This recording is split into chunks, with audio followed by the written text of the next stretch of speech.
Hey, what's going on, guys? Welcome to Dark Fires Podcast. Let's introduce all of our people on the panel. Hi, I'm Queen Z. I'm G, the boy that speaks. And then we have a new member. And I am Dark Diva. Welcome, welcome. Thank you guys for joining. This is Dark Fires Podcast, the season finale. And the topic is fake ass phony employees. The ones that always want to kiss your ass and smile on your face and then go talk shit about you behind your back to your managers. I don't know, right? Fake as fucking full of shit. Y'all tell me to take a laxative. Go take a shit in that bathroom, let out that all that Other shit need a laxative. Cause they full of shit. Yeah, enema. Yeah. Stick it up and you Flush stick it. that stuff out. Flush it out. Flush it out and take a shit. Name of the Lord. So I'm gonna ask the panel, and for those out there watching, what was your worst experience at work? Who wants to go first? He needs some milk. It's the for me. You know what? Because I got too many, so I can't go first. I got too many. Oh, come on. No, we here for it. Go ahead, speak your mind. Hey, you the I'll guest. go second. No, I'll go second. I'm fine with second. I can go second. Okay, I'll go first since we all being shy. I'm just, it's my first. I'm just the host. So I've had quite a few horrible job experiences. But I would say the absolute worst, especially when it comes to petty, bullshitting ass employees and coworkers. I was working at this daycare in South Carolina that shall remain nameless. Oh, she said that shall remain nameless. I thought that was the name of the daycare. It shall remain nameless. And I actually thought, let me tell you something. I actually thought while I was working, I just had my daughter. So my daughter was like 3 months old when I got the job there. Mm-hmm. No, my daughter was a month old when I got the job there. And I thought literally that everything was going great because this is how fake the employees were with me. Okay. Especially my lead teacher in the room that I was normally in, right? Now, when I say the kids love me, Like, I'm talking about, it was a concert when I walked in the room. Not the concert. I'm talking about, they are screaming, they're loud, they're happy to see me, they're running, they're giving me hugs. They loved me, especially those 4-year-olds that I was in. That was the main assistant teacher in that classroom. They adored me, right? Which made the lead teacher a little jelly. It took me a while to realize this, but she was a little jelly. Okay, that I had the level of control and influence over the kids that she didn't. One, because I always treat kids like they're mini adults, not like they're kids, right? So I always level with them. And I'm always real as hell with kids, you know what I'm saying? Like, because like they're many adults, they're not children, they're many adults, and they have feelings and they have wants and they have needs, and I'm gonna treat them as such, right? So she didn't appreciate that. Plus, it was a Christian school, and she hated that when one of the little boys, because all the little girls and little boys in school were being like really funny about having boyfriends and girlfriends, right? They're 4. I'm gonna shit in here 4. Okay, and one of the little boys was like, one of these girls, I'm gonna marry one of the other little boys in the class. And I was like, I accept that headcanon. Like, I was like, I'm not gonna tell you no. And I'm also not gonna sit here and act like it's a real thing either. Like, and I would joke with them and I'd be like, oh, so that's your husband? He was like, yeah, that's my husband. And I'd be like, and they loved me for it because I wasn't gonna bash them. I wasn't gonna get mad at them. I wasn't gonna yell at them over like something so frivolous because you're 4. You're 4. Okay. Yeah, it's the baby. You guys are babies. You guys are all 4 going on 5 or just turned 5. Like, you guys are not, this is not like what? Like, I'm just indulging you because you're kids, and that's what you're supposed to do with kids. Indulge them. Like, right? Like, today they want to be a dog, tomorrow they want to be an astronaut. Let them live their best life. Right? So that was my whole plot and premise going into everything, right? So about 2 months in, now at this time, they've been telling everybody, like there had been like this running kind of like scary story about the ballet room. Okay. And that because the ballet room was connected to my 4-year-old's classroom. And there was like these large doors that closed in on each other and it kept it locked. And that was where the 4-year-old girls or boys who wanted to do it could do ballet on certain days, right? Okay. So sometimes they're always in there, like someone was either walking or somebody knocks into something. And really what it is that the maintenance guy would come through and do stuff, right? Now, the other teachers would always tell me about how the story of the tall man in the ballet room. And that was the scary story. They tell the kids, oh, the tall man's going to get you if you guys don't take your nap. No, Blah, blah, no. blah.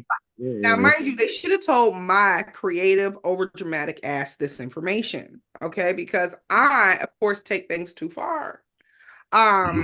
So it's like close to Christmas, and it's like the last few days before we get before like we all go on break.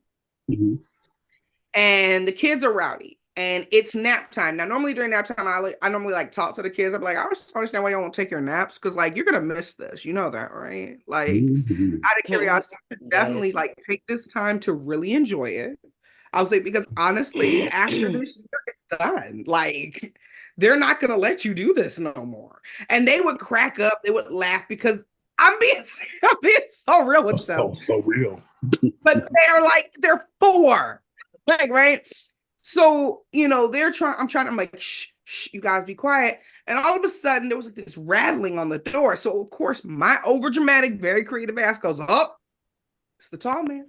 And all the kids are like, no. And I'm like, yep, it's the tall man. And the tall man's going to get you if you don't take your nap. You better take your nap, else the tall man's going to get you. I wouldn't. Oh, you heard that again? And I'm up here, because I'm overdramatic. I'm up here playing. I mean, I'm up to the point where like I am walking across the room, be like, I ain't gonna be over there because if the tall man comes out, I'm not gonna be the one the tall man gets. Like, and these kids are like, no. I'm like, well, you better take your nap. You better go to sleep. If you don't go to sleep, the tall man's gonna get you, right? Because they told me that this is something. At least the other teacher told me this is something that they do. Now, mind you, someone had to seriously have been in there, okay? Because the door was rattling and shaking enough that someone was. Which means that one of the other teachers had to have gone in there and done it themselves and knew what I was doing, right? No. So I was set up. I just want everybody to know this, just for reference, right? The reason why I was set up was because the owners of the daycare, when it came for giving out Christmas presents, gave me $50 in a card. They loved my daughter because they thought my daughter was the most adorable, beautiful baby they'd ever seen in their entire fucking life. She still is. She still is. And they were obsessed. Of course, they were a white couple. And they were obsessed with my child. And they were obsessed with me. All the kids loved me. Of course, it didn't matter what classroom I went into. The kids loved me. So, like, it wasn't just the 4-year-olds. Everybody loved me. It was, you know what I'm saying? And so because literally it wasn't even a week after I gotten that Christmas gift from them, because they gave everybody Christmas gifts, right? That all of a sudden, now there's strange things happening, right? And so I, of course, went with it. I come back the following weekend because that was a Friday. I come back from, that Friday. Monday and Tuesday were our last 2 days of school. So Monday I come in, I go in. One of the little girls is making fun of this other girl because she has warts on her legs.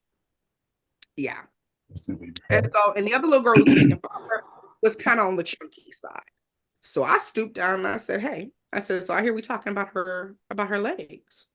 And she was like, they were like, well, I mean, it is. I'm like, yeah, it's a little weird. I was like, but you can't do that. I said, because I'm making fun of people don't feel good, does it? And they're like, what do you mean? I was like, well, I said, what if she decided to tell you that she didn't want to play with you because you were fat? And she was like, I said, how would that make you feel? And she was like, I was like, it make you feel bad, right? And she was like, I was like, but I said, you're not fat. And she was like, no. I said, I was like, is she disgusting because she has warts on her legs? And I was like, is she truly? You can't play with her. You've been playing with her this whole other time. All of a sudden, now she don't play with you because you're fat. You don't play with her because you got warts. I said, is that how we play with our friends? And she was like, they were like, no. And I was like, so we shouldn't do that. I said, because making fun of people hurts people, right? Mhm. And they were like, yeah. I said, because it would hurt your feelings, right? And they were like, yeah. And I was like, so we're not going to do that anymore, correct? They're like, no. And I was like, okay. I was like, because I don't want to hear about it. I said, because if I hear we're talking about people, I said, I'm going to have to start talking about people. And they were like, no. And I was like, well, I mean, fair is fair, right? I said, we don't want to be mean to each other. We're all friends here and we're not going to be mean to each other. And the teacher got pissed because it had been like a whole thing for half the day almost that this had happened. And so she was mad because it actually stopped it and they became friends. They hugged it out. Like it was not an issue anymore.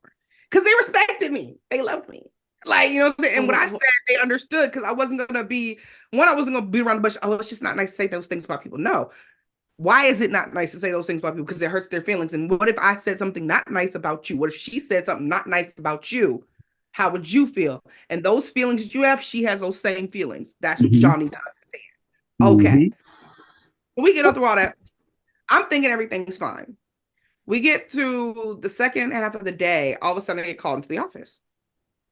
And I'm confused. I'm like, why am I getting called into the office?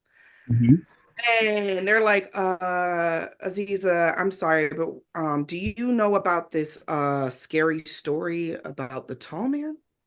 And I'm like, yeah. I'm like, it's what everybody tells all the kids. And she was like, what are you talking about? And I'm like, I said, I'm talking about the fact that everybody was telling me, because I've only been here 2 months, mind you, 2 months. So it ain't like this is something that like I just came off the top of my head. I was like, there's a tall man. That's what they tell the kids, you know, to get them to go to sleep. I said, I don't know how many times I've heard other teachers say that. And they're like, well, we've never heard about any other teachers. And unfortunately, now one of the little boys in my class, apparently, now here's the real kicker. And I'm gonna tell you what the real deal was about this little boy. This little boy was extremely spoiled. Okay. He was 5, extremely spoiled, and he had just had a baby brother. And he peed in the bed.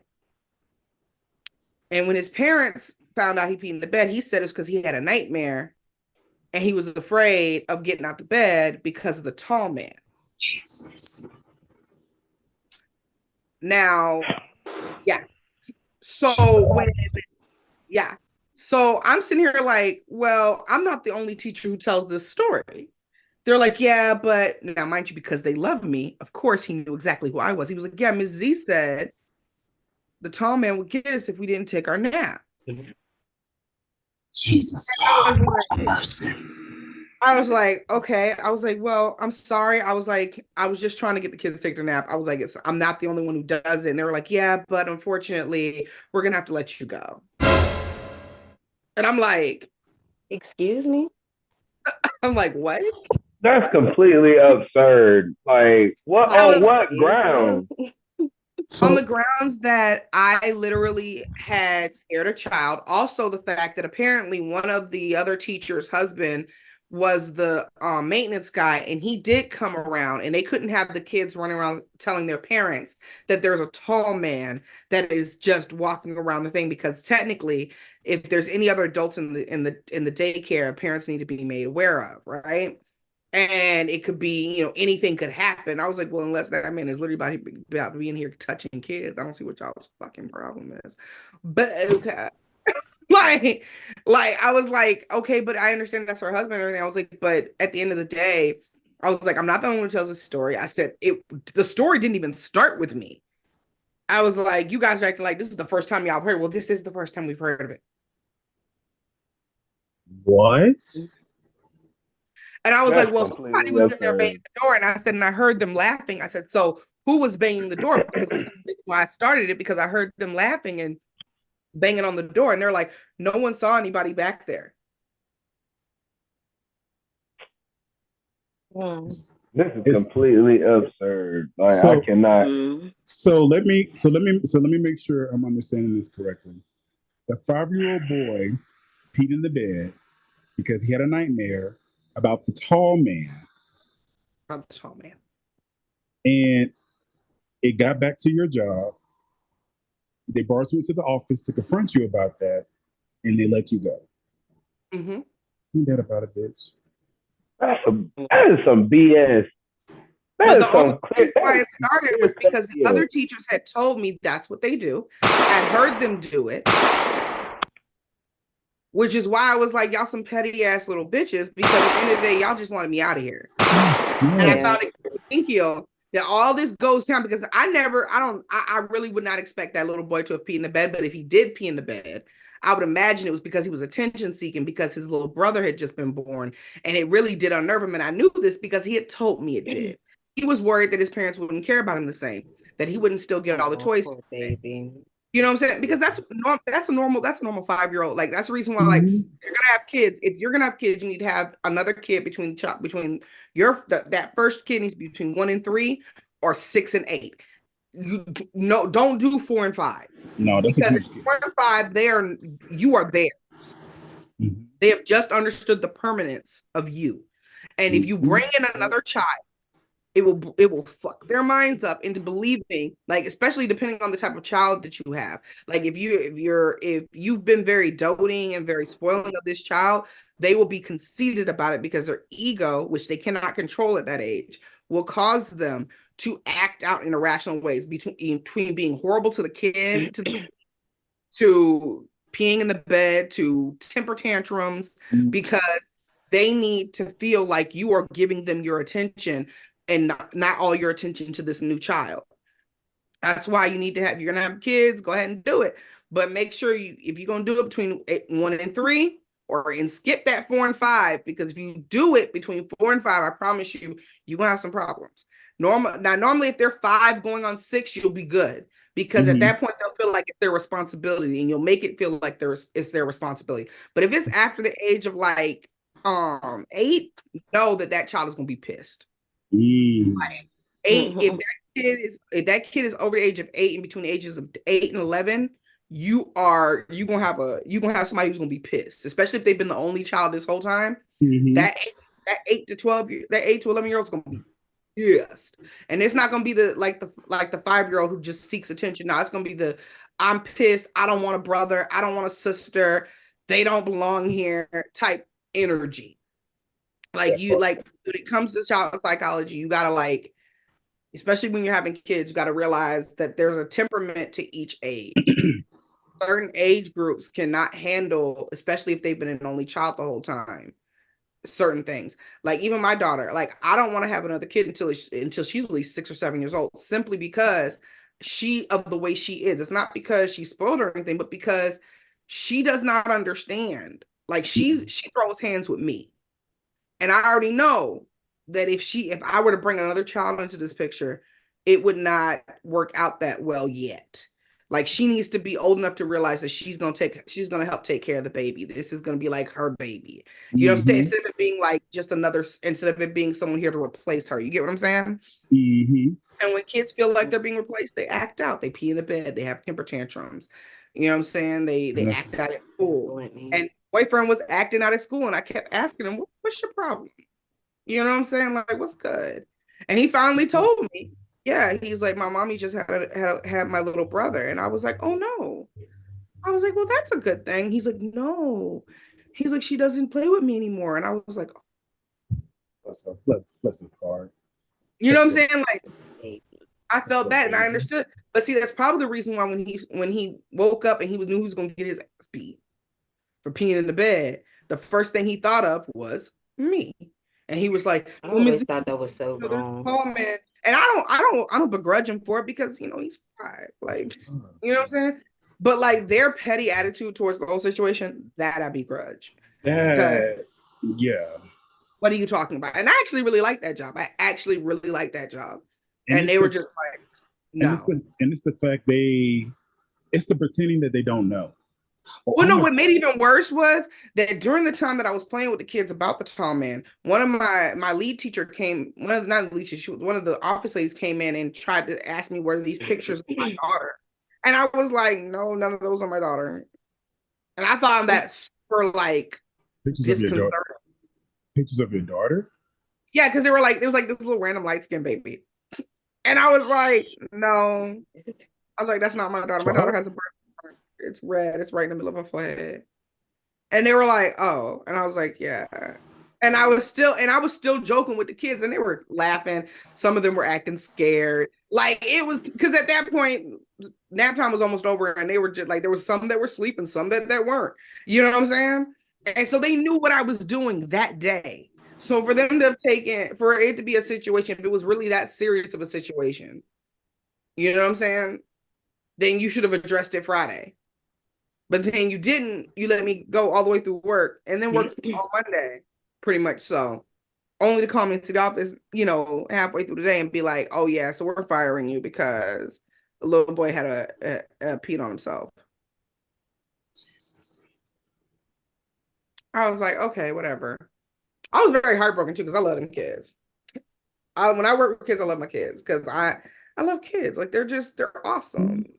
A little Dark Diva the same way. She loves kids. Where they just don't know nothing, but they're smart too at the same time. It's awesome. Yeah, that's why I love my daughter's the same way. Like she's at that age where like she don't know nothing, but she knows everything. You know what I'm saying? And you can be shocked by what they know, but nah, they were just left. Yeah, I would say Dark Diva. She loves kids. She loves the babies. Cute little babies. So everybody always be like, "When you having some?" When God bless me. Yeah, hello. Okay. When rushing the process. Amen. This world is so cold. Mm-hmm. All right, who's next? All right, so number 2, second runner up. Thank you, Z, for sharing your story. Girl, go ahead and spill that tea because we got our cup ready. Go ahead and spill it. Talk your shit. I don't even know what to even start with. I ain't gonna lie. Look, and had so many different experiences. So much bullshit. Sugar-coated bullshit. So I really don't even know where to start at. I ain't even gonna lie. What's the first thing that come to your mind? Well, no, what about the recent one that you told me? You can start there. About the most recent one. Oh Lord. I don't even know if I want to even. I don't even know if I would even want to talk about that topic because it's very weird and I don't know. Like, well, how about what is the most annoying coworker you've ever? What is the most annoying coworker? You don't have to say names, but what was so annoying about them and what did they do? Yeah, there we go.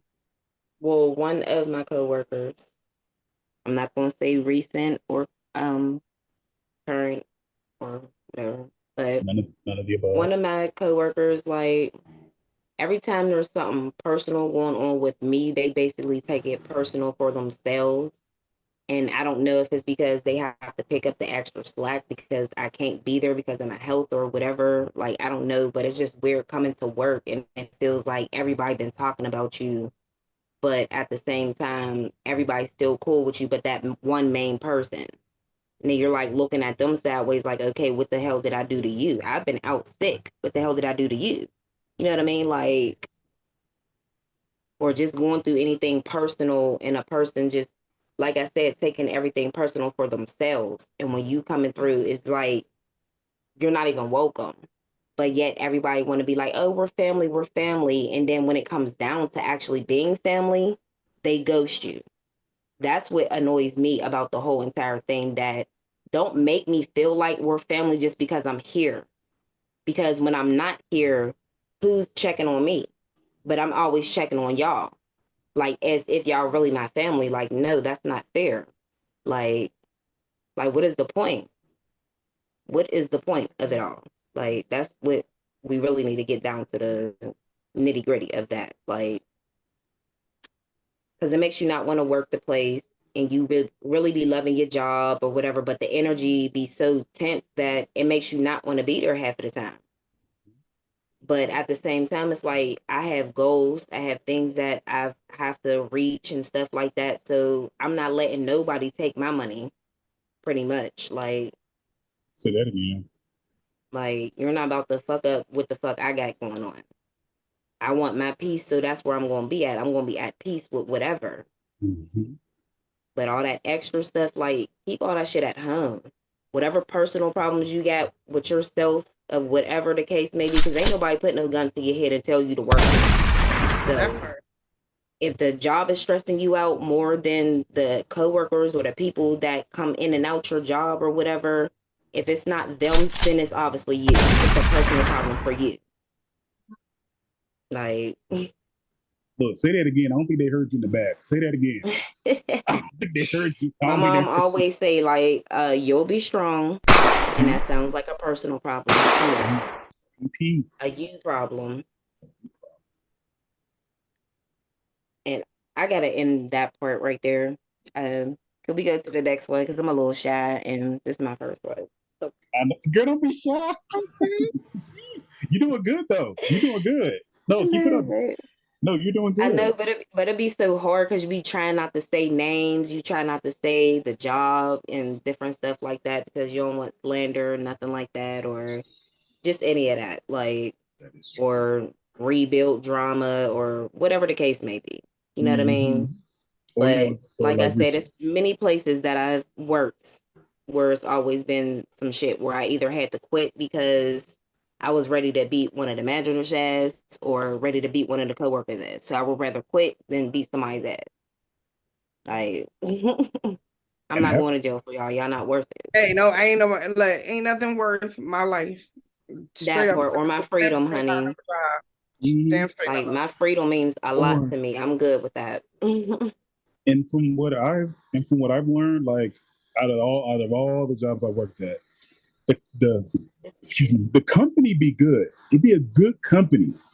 It be these fucking people. You know what?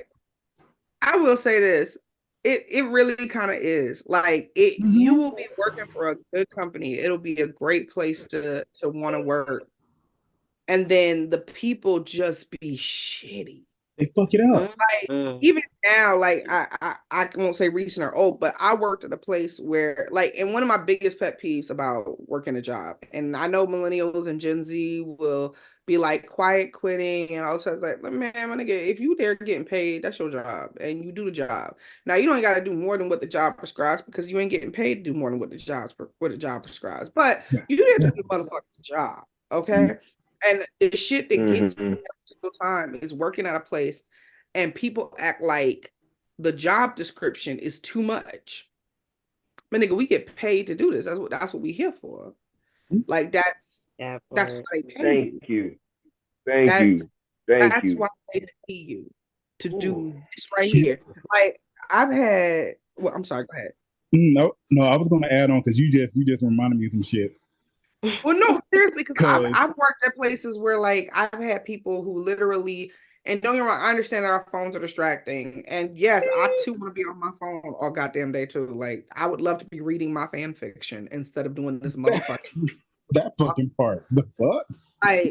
Like, so I don't understand why you act like, you know, your phone can't just stay in your pocket. Like, you know, I don't understand why you got to complain for 6 of the 8 hours you're here. I don't understand that part. Why you think that you need to do the minimal and it's not even the bare minimum. You're just doing whatever you think is going to keep you on the clock. That's not how this works. Like I as a server, that shit pissed me off. Like, don't get me wrong. I understand not going above and beyond. I don't go above and beyond because I got tip out. If I tip out because to bussers and the runners, I don't run my food and I don't bust no tables. Okay? Why? Because you don't pay me enough to do all that. Okay? My job is to get these people's order, to make sure they have their drinks, to make sure their food does in fact come out, to make sure they have any extra condiments or things that they need. My job, okay, is to be a service to them, which is why they tip me. Okay? The reason why I tip out at the end of the night is because the bussers and the runners were a service to me.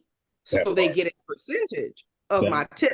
Now, if there's no bussers and no runners, then that means I should be getting paid for that. Now, I hate when there's no bussers and no runners and servers act like, oh, I can't bust my own table. I can't run my own food.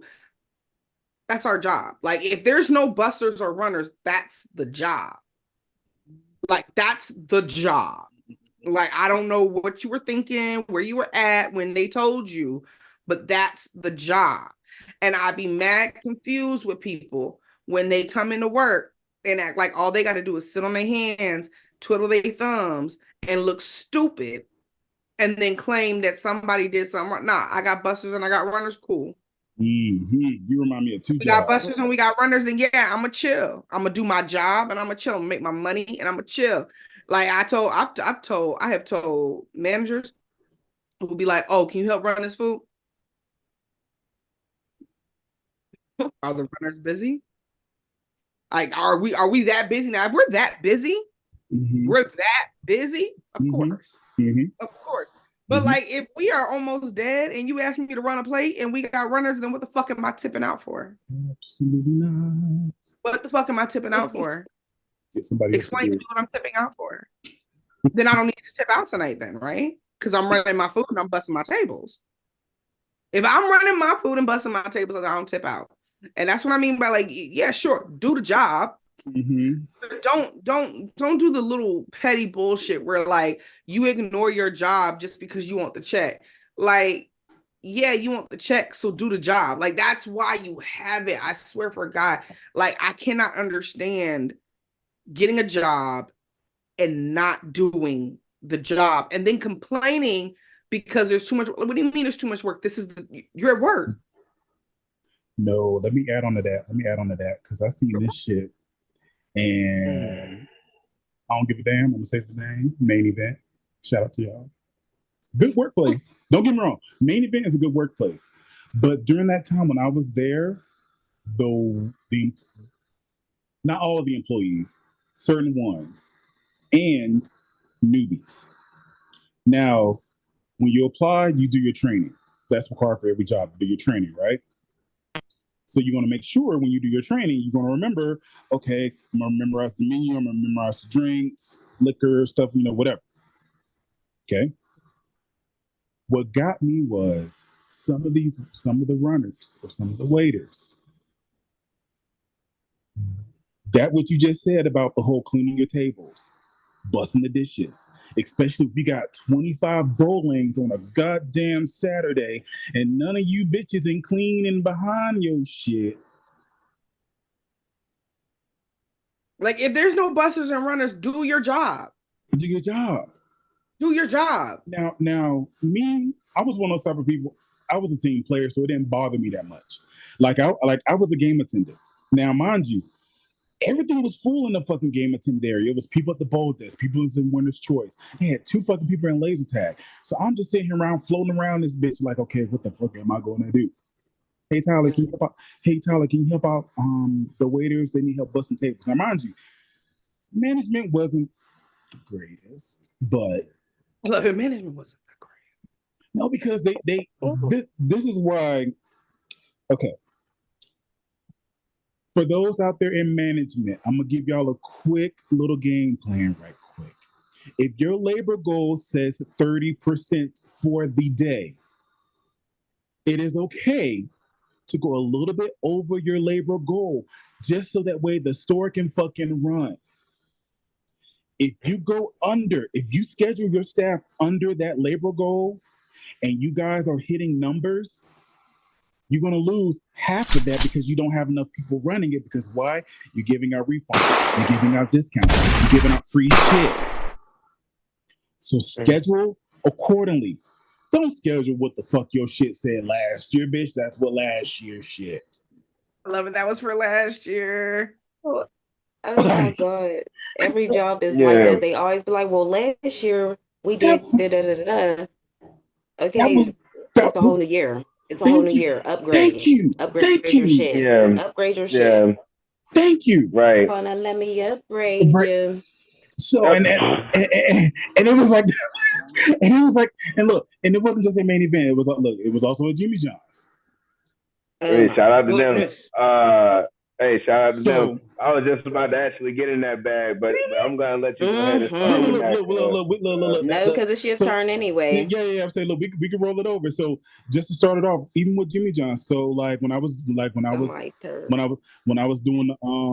manager, when I was a store manager at another store, Okay, I'm looking at the labor goals. Labor goals said that the store made for the day. It said the store did $2,000.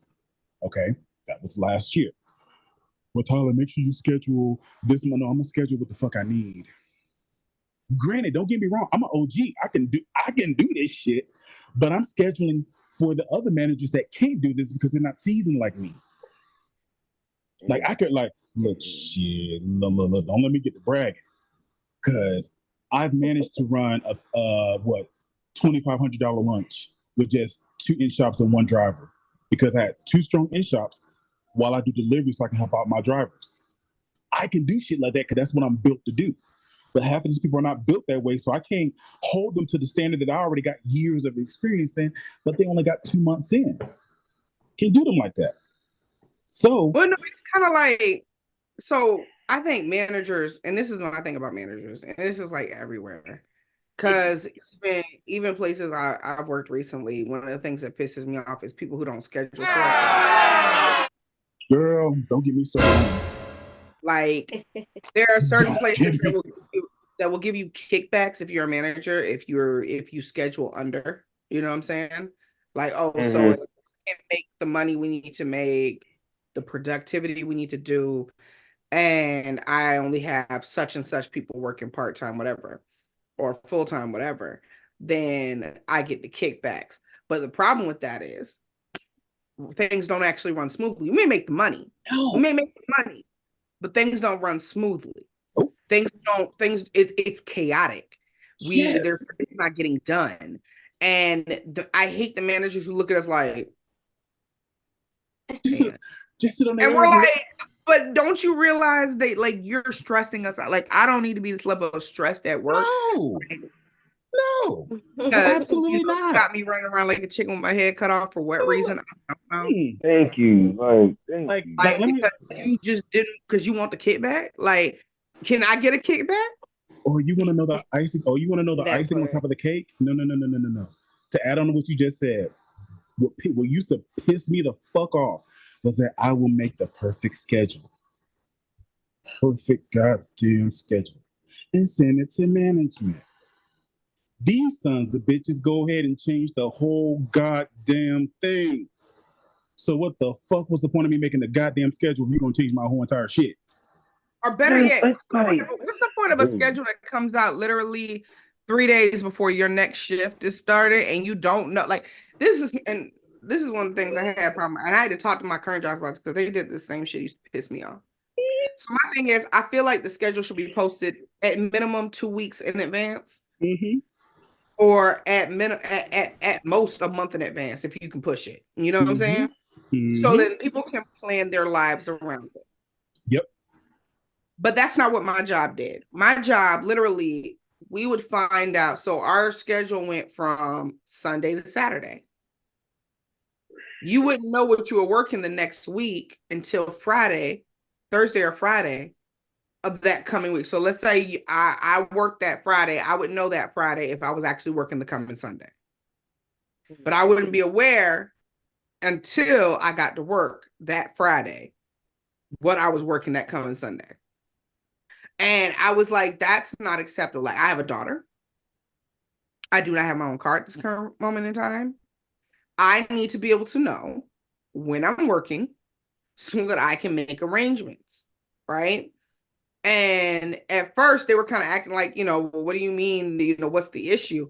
And finally, like, the manager of my department was like, no, we need to know, like, beginning of the week, like Tuesday, what the full schedule is going to be for the coming week.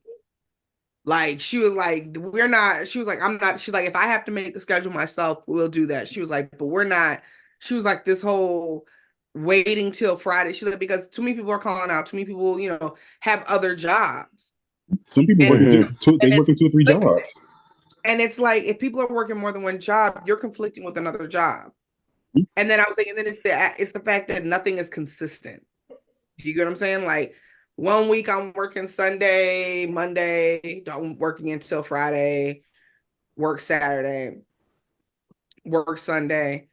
Next week, I don't work till Friday, work Saturday, work Sunday, work Monday. You know what I'm saying? Like it's like the schedule, you never know. The week after that, I'm working Tuesday, Wednesday, Friday, Saturday.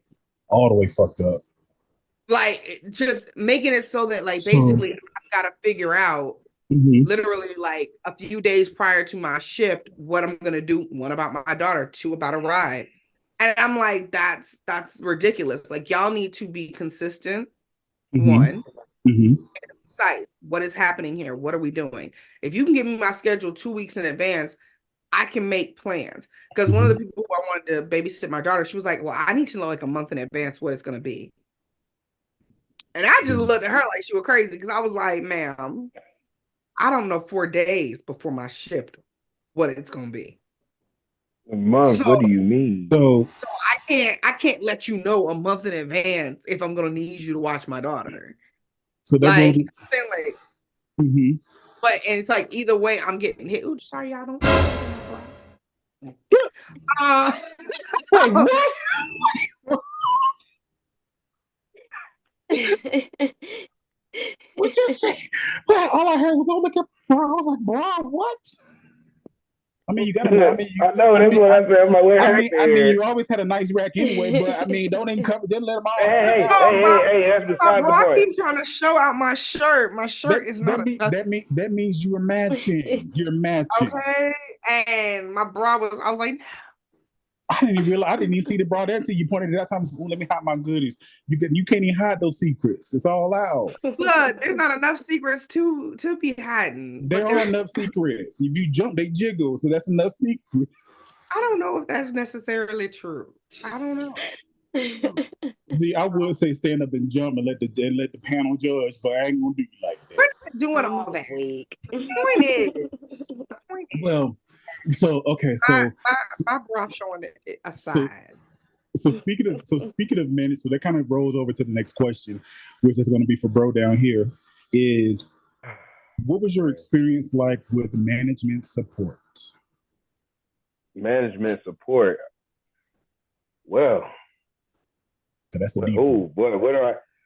The support. I don't even know who I should start with because this is a very tough one because you know what? As a matter of fact, I'm glad everybody giving us the stories and everything about, and then I got this question because, you know, to be honest with you, from my upper management and everything, I really didn't get a lot of support. And this was actually with Jimmy Johns, of course. So again, shout out to Jimmy Johns and everything, but we ain't gonna put them out there, but they know who they are. I love it. They know who. Just for the record, they know who they are. Trust me. Just for the record, a decent company. We're not talking about the companies in general. We're talking about the management, the people that work for the company that gave us that experience. We're not slandering nothing about the actual name brand itself. We're talking about the name of the company. No, none of that. Because people like to say, they're talking about. To be honest, there's been some very dope people that I met and everything from Jimmy John's corporate themselves. So hey, shout out to you guys that do your job and everything correctly up there, corporate and all of that stuff. But we are talking about individual franchising and people that are actually running y'all business per se. But anyways, let's move on. Where do I start? First of all, Tyler know who this, he knows who I'm talking about, but anytime that you went to this certain said person or a certain said two people and tried to get answers and everything, it was like running through a maze with blades in it. I mean, my fucking God, like, you're literally changing my schedules. Like you said, you know, changing the schedules and everything, like when you're trying to grow into a position and everything, the fact that you did not get trained, because I'm sorry, I'm just going to go straight bullet point for mine. The training sucked. As a person that actually went through all phases with Jimmy John's, from being a driver and shopper, management, and actually being a GM, I got to see all of the evolution of it, the transitions and everything. So it was just like not getting that help as a GM and everything. I'm speaking for a GM standpoint because, you know, me and Dart, we actually both were GMs and everything. But it's like, you know, if you're not getting help from your higher up and everything, And like when you say that you need stuff, for an example, I mean, I had a perfect crew. You know what I'm saying? When I was assistant store manager, like we had a very great GM. I ain't even gonna put the store out there and all of that stuff because the store is actually closed now permanently. But that's nevertheless, we got a story for that too.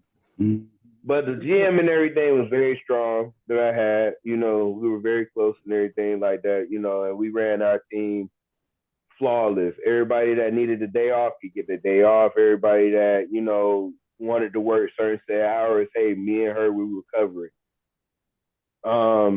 When she stepped down and everything from being GM because of health issues and all of that good stuff, I took over being GM. They said that I was actually the best person and best candidate for that store because I got to see that store grow from the younger years all the way up until what it is now. And that was off and on because I didn't actually work for Jimmy John's, of course, like the full way through. I stopped and I worked other jobs in between and everything. But to really have a solid crew and then have that solid crew actually get broken up because of the fact that people did not want to understand that you're in charge as well as like you're trying to lead them in a different direction because it's like you still had the same vision and everything, but it's like you had less manpower, and hiring at this store and everything particularly was a nightmare because I mean like the fact that there was the store was surrounded by high schools and all of that stuff, so it was kind of rough to kind of get people that were actually serious about work in there as it is. So it's just like as a GM, I'm not hiring anybody that's in high school. I get it, there's high schoolers that are out here hustling and hey, kudos to you guys and everything. I'm never gonna knock your hustle and everything, never. But at the end of the day, education is important. I'm always gonna say education over a job any day of the week. Mm-hmm. So the education is gonna be the thing that gets you further in this life. You having something that is gonna be substantial to not only what you love and everything, because if you don't love this certain sad thing, it's kind of like, what are you chasing? What's the point? You know what I'm saying? Like, so, but nevertheless, we'll go back to Jimmy John's. I didn't have the support and everything. Anytime that I said there was something broken in the store, there was something that was not right, it's like it took time for it. Hey, Godwin, we need to take time to do this. We need to, I'm gonna send somebody out there. They would never come. The people would never show up. I remember one time we had a bad plumbing issue at this store, and like water was running out of everywhere, the kitchen, and we were trying to hurry up and get the plumber out there to figure out what was going on, and the upper management was like, yeah, we're gonna send them out and everything. I had to wait damn near 2 months before they send the plumber out, and I'm like, hell, the store at this point then already gone down the tube. So I just at this point it's just really just like knowing that you don't have that support when something is broken, something that is like not right within the store. You're telling them about employees that like don't have your back when it comes down to getting work done and everything, and it was just a solely thing where you had to put it on your back, but then turn around and get blamed for the BS is just phenomenal to me. I'm just so flabbergasted by it. I don't understand what the problem is, what the issue was.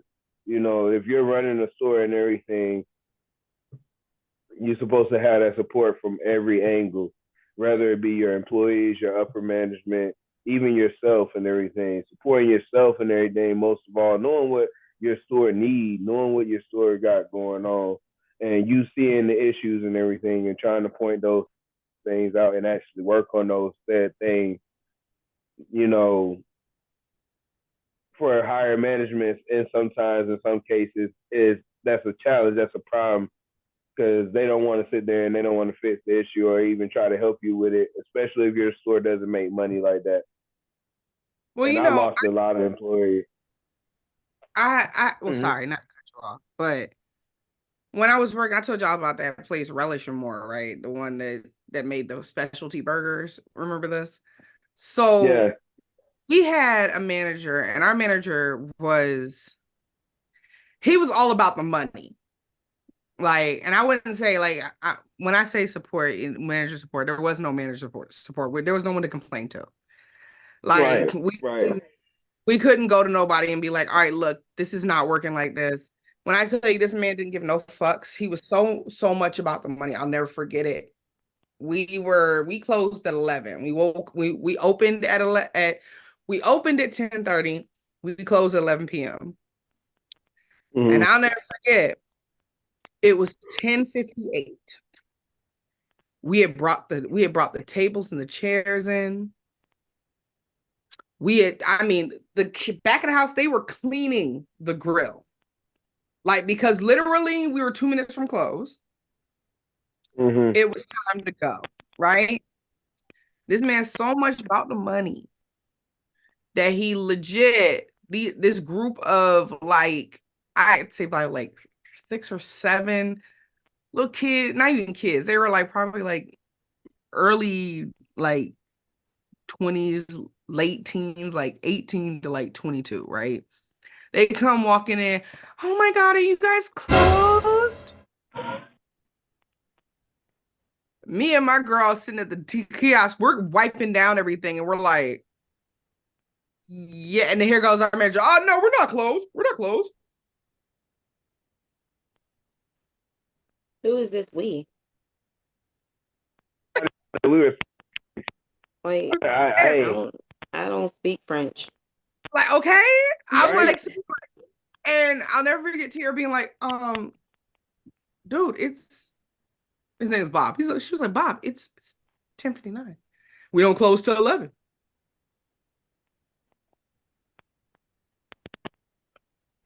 Exactly Bob, their point. 10:59. Like, what do you about this right now? Like, what do you mean? And he's like, help them in the back. He's like, what do y'all need? They're like, well, we need milkshakes and we need some burgers. I'll never forget our cook being in the back being like, I know the fuck you say. Loud as hell. Loud as hell. Jamie was so fucking, he was like, I know the fuck you say. And Pop was like, Jamie, fire the grill back up. And when I tell you, we went back, me and T went back to the back, and we just looked at everybody, and we all looked at each other, and we were like, okay. And so we went back out there, and I went and made the milkshakes. T took the orders. James fired the girl. When I tell you, we were all so heated. We were there till 12:30 because not only did they get their food, they asked Bob nicely if they could stay and sit and eat their food. So me and T had to stay because we're the servers, which means we bust and we got to put everything out. And we all just sitting there like, we in the back, just everybody heated. Everybody's just like, so they're going to finish fucking eating. Like that, and all they wanted was burgers. Thank God it wasn't like special burgers. They just wanted like a burger, like a regular beef burger, fries, some, zucchini strings, milkshakes, and that was it. And we were just like, I looked at T looked at me. I was like, when we walked on, I was like, Tierra. She was like, Z. I was like, what the fuck is wrong with him? I was like, it's not that serious. Like, we made bank that day. Like, their burgers are $20 a fucking piece. You ain't lacking on the money. Like, especially considering the level of traffic we would get, especially between lunch and then the traffic during dinner, because that traffic between noon and 3:00 in the afternoon was nothing to fucking play about. Like, we literally, I'm talking about lying out the door. Like, we was breaking it in. And then at dinner, same difference between 5 and 7 o'clock, line out the door. So why? When I know you're making easily $5K or more a day in sales. So with that being said, if you said you could, like, at the time, I wasn't doing shit. I was living in Florida. I wasn't doing shit. So I was like, yeah, I can work whenever you need me to. Worst mistake of my life. Oh.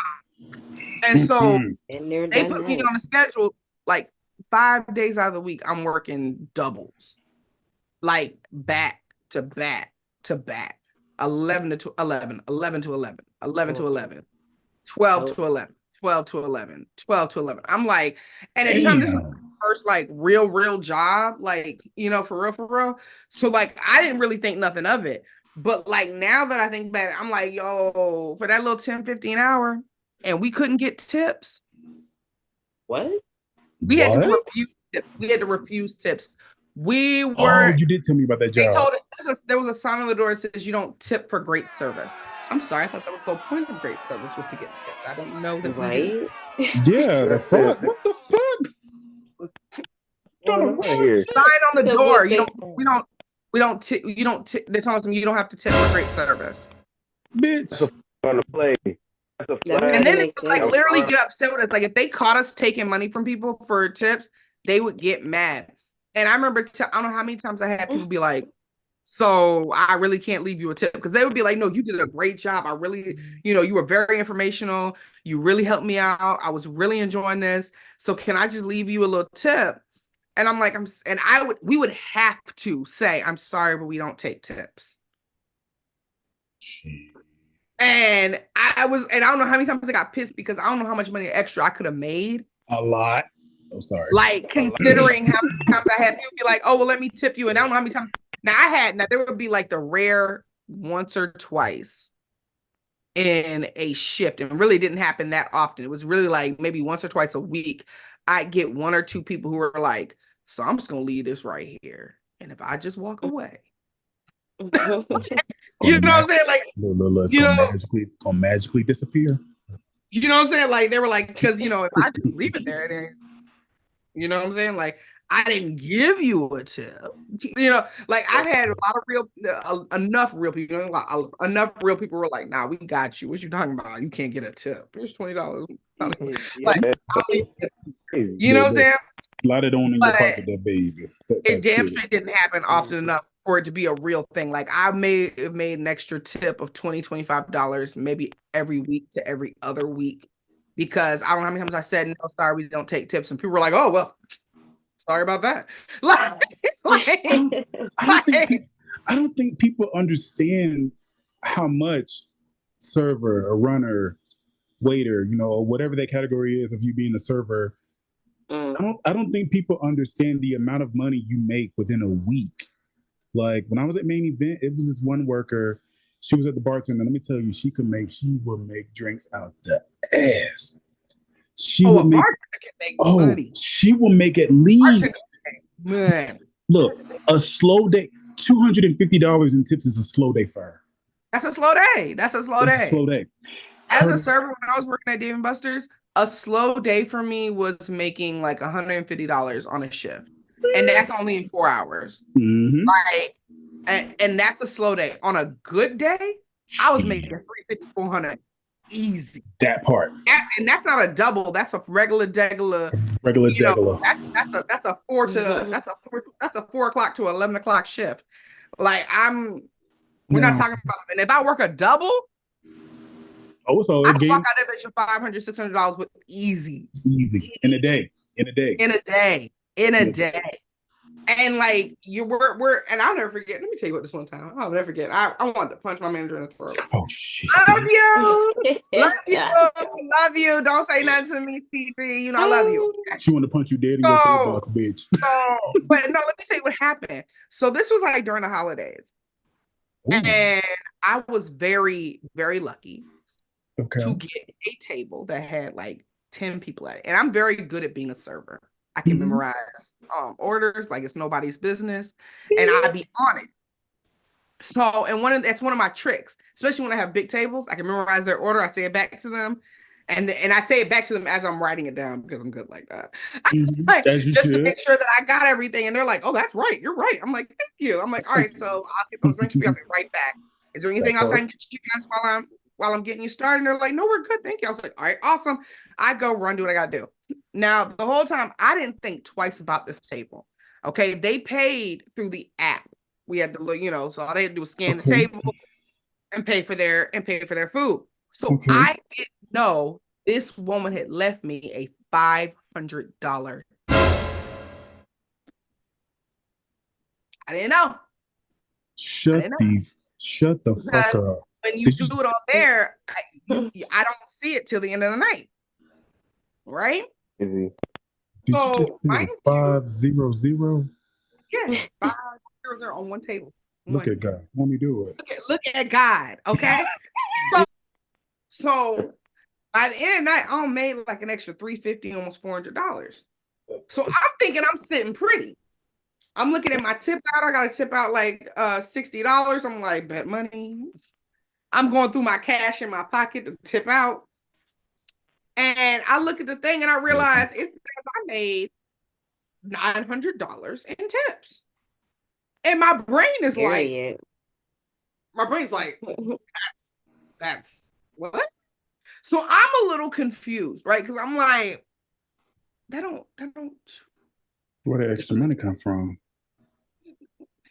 And so I go back through because they give us the long paper with all our, So I go back through and I read and I see one table dropped me $500. And I was like, and then I remembered the table and I was like, because she said she's like, you have a blessed day. And I was like, you too. Thank you. She was like, yeah, Merry Christmas. I was like, Merry Christmas. And I walked off because I wasn't there. Like I said, I can never read a room, y'all. So I didn't know she was cough, sniffle, out chewing my ass at that moment. I just thought she was being friendly and nice. Blessed day as well, man. So and it was after I saw that, I was like, oh my God, she was being nice. And so I run to Terry because I'm like, yo, dude, run me my money. And he was like, whoa, what's this? What do you mean $500? And I was like, you owe me $500. And he was like, that must be wrong. No. Not. It's not in writing. It's in good fine print. It's right there. He goes, no, we're gonna have to check on this. And I'm like, he's like, how did she pay? I was like, she paid through the app on the table. I said, I didn't take her card. I didn't do none of that. She paid. All I know, she told me she'd already paid, and then she told me to have a blessed day and Merry Christmas. And he was like, well, we have to check this out. We can't just give you $500. And I was like, but she paid for it. But she paid it. And he goes, but it could have been a mistake. She could have meant 50 and she added an extra 0 on accident. No. Notifications on our phone. If she accidentally added that part. She would have been calling instantly, like, where's that money? I'm trying to tell you. And I was like, she would have gotten her receipt in her email, and it would have said, you paid basically $700 for your table. She'd have been mad confused. I would have been mad confused. Same. And so I was like, no. I was like, no, I think she was just being nice and trying to, for the season. And he was like, no. He's like, I got we just gotta make sure. So we're gonna hold off on giving you this $500. Hell no. Absolutely. And I was like, bitch. I'm sorry, what? And he was like, we're gonna hold off. And I was like, hold off till when? He's like, well, I gotta call and just make sure that everything is on the up and up. He's like, because we don't want nobody calling us back saying that this needs to be refunded, and then we don't give you the $500. Terry, that's not like a personal problem. I'm gonna be honest with you completely. That part, and what part of now? But what got me is what part of she already paid for it do you don't understand? Like, no, legit. And I'm like, I don't understand. Like, I was mad confused, and he was like, well, I said, well, how long do I have to wait? He's like, give it like 2 weeks. 2 weeks. Excuse me? It don't take that long to call. I'm trying to tell you. And I was like, he's like, because we just got to make sure, he's like, that it goes through and that they really meant it. He's like, because if they call and they take it back, he's like, I'm going to have to ask for that $500 back. I just don't think that God's going to work in that mysterious of a way. You know what I'm saying? Like, I just don't work in that. I feel like that's being mysterious in the first place, and that was okay. You know what I'm saying? He knew I needed this money, so like, let's run me my money. Give me my money. And Terry was like, he was like, no. He was like, I'm gonna wait. It took him a month. A month. And so then when I finally, Get your goddamn. I waited, I thought you was gonna forget about it. That's why. Nah, they thought you was legit gonna did. forget. They legit did. Because at first I was like, 2 weeks came up and I was like, oh, so about my money. And one of the other men was like, well, you gotta talk to Terry because he's the one who handles all that. He's like, and if he lets me know I can give it to you, he's like, I'll give it to you, no problem. And I was like, that's some bullshit. Okay. So then another 2 weeks go by and I'm like, yo, call Terry right now. Where's my money? So finally Terry was like, yeah, no, it's been a month. She can have that money. Get her money. And so I'll never forget Paul being like, Miss Best Server over here, how you get a $500 tip? Hater. Worry about how God blesses me, Paul. Don't worry about it. Like, don't question my God. I'm trying to tell you. I'm like, because at the end of the day, this was because I am me. And I'm good at what I do. I don't know how many times I explain that to y'all. I am very good at what I do. Being a personal house slave to each table is very easy for me. My house slave syndrome is on peak. It's on peak. Okay. That customer satisfaction. Okay. So know that you got the right one. Like, I don't know why y'all tripping. Like, this is a good thing for you guys. That somebody willing to do. Like, even if it was just them being nice for Christmas, the point is, I obviously did well enough that they were like, you know what, we're gonna give it to her. Because clearly it was just on their heart. You know what I'm saying? Like, that's something that somebody does because it's on their heart. They were like, let me bless somebody. Right? And when they thought about it, I happened to luck up, get their table, but I wasn't a shit server. And because I wasn't a shit server, they were like, you getting that? And you want to know something? He paid my money. He was all types of salty about it too. So I don't understand how you did. I'm like, Paul, you gotta understand. You don't have to understand. Run me my money. Run it. And for those out there who are in the serving industry and you are struggling to get your tips, your attitude shows. So when you're serving people and you got an attitude, that's not going to make the customer tip you. So if you get an order, why they didn't tip me? Look at your attitude, bitch. That ass. Your attitude is fucking up your money. Come in there friendly. I will tell you this right now, as a server to server. Okay. I have overdrawn my account to tip a good server. And I have ignored tipping a horrible server. And let me tell you, my standards are really not as high as it would seem as someone who's in the industry. But you need to be at my table. You need to be giving me my drinks. You need to be giving me the stuff I need. And you need to be friendly and informational. That's all it is. If you're friendly and informational, I can see if you run around like a chicken with your head cut off. I can tell if everything is too busy and you just can't get to me. I'm good. But don't come to me with no attitude. Nope. I don't know how many times I've come back to tables, run around like a chicken, my head cut off, and I'm like, I am so sorry that I'm taking so long. Is there anything else I can get you guys? Because it's not about me in that moment. It's about them.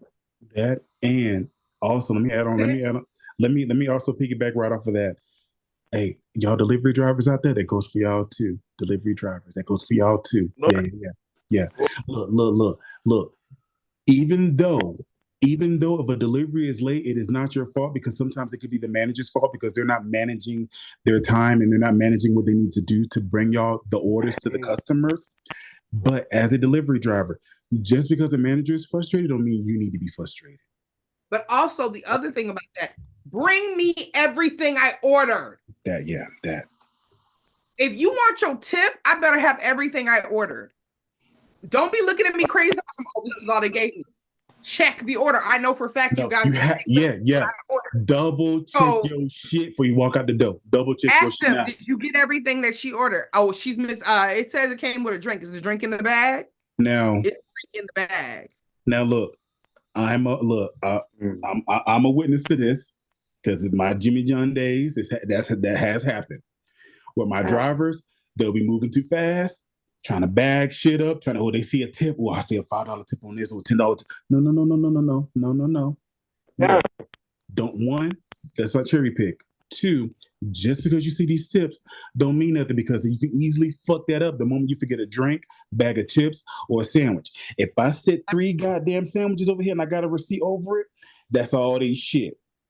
And whatever you see in that black, that's their extras. Cookies, chips, drinks. Make sure they got their shit. That's all I'm saying. I don't know how many times. I'll never forget one time I got pizza through not through DoorDash, but through Uber Eats, and I'll never forget being pissed because I ordered a 2-liter of Pepsi. Oh shit! Right, and this dude got my pizza. He ain't got my drink. Oh, wait a minute. Wait. Repeat that. Repeat that. Did I hear that correctly? Yeah, he had my pizza. He didn't have the 2-liter of Pepsi. When I asked him about it, the words I came out were, say that question. What the fuck did he bring you? He brought me pizza. It was a Papa John's pizza. But was it your pizza? Pizza was but he was supposed to have the Pepsi. And I was like, yo, so where's my 2-liter? And he was like, what are you talking about? I'm like, 2-liter. It's right on the order. And then he was looking at his phone, talking about yeah. Well, they didn't give it to me. A bitch. Okay, so go back and go get my shit. And so I asked him, I said, well, can you go back and get? He's like, I got another order. I don't give a fuck. Yeah, that. A whole fuck. I came first. That part. What the do you fuck? mean? Don't get your tip. When I tell you I went back in my house and I immediately made it 0, and then I contacted Uber and was like, yo, I didn't get my drink. I was like, so y'all need to give me my money back. I was like, because we're not doing that. I paid literally almost $40 for this one pizza. No, because it is expensive. 2-liter of Pepsi, and you got the audacity to not give me my drink. Like, because that's the thing I hate about those apps is that, like, you spend so much money because you're not going to get it yourself, which is fine, especially when you don't have the availability to do so. But that means I need to get everything I ordered, and that whole like, oh, we'll give you back the money in the app. No, bitch, give me back the money on my fucking card. Give me my money back. Tell my son, we'll give you a credit, bitch. No, I don't need a credit. What I need is either my drink, my food, or my money back. I don't know how many times.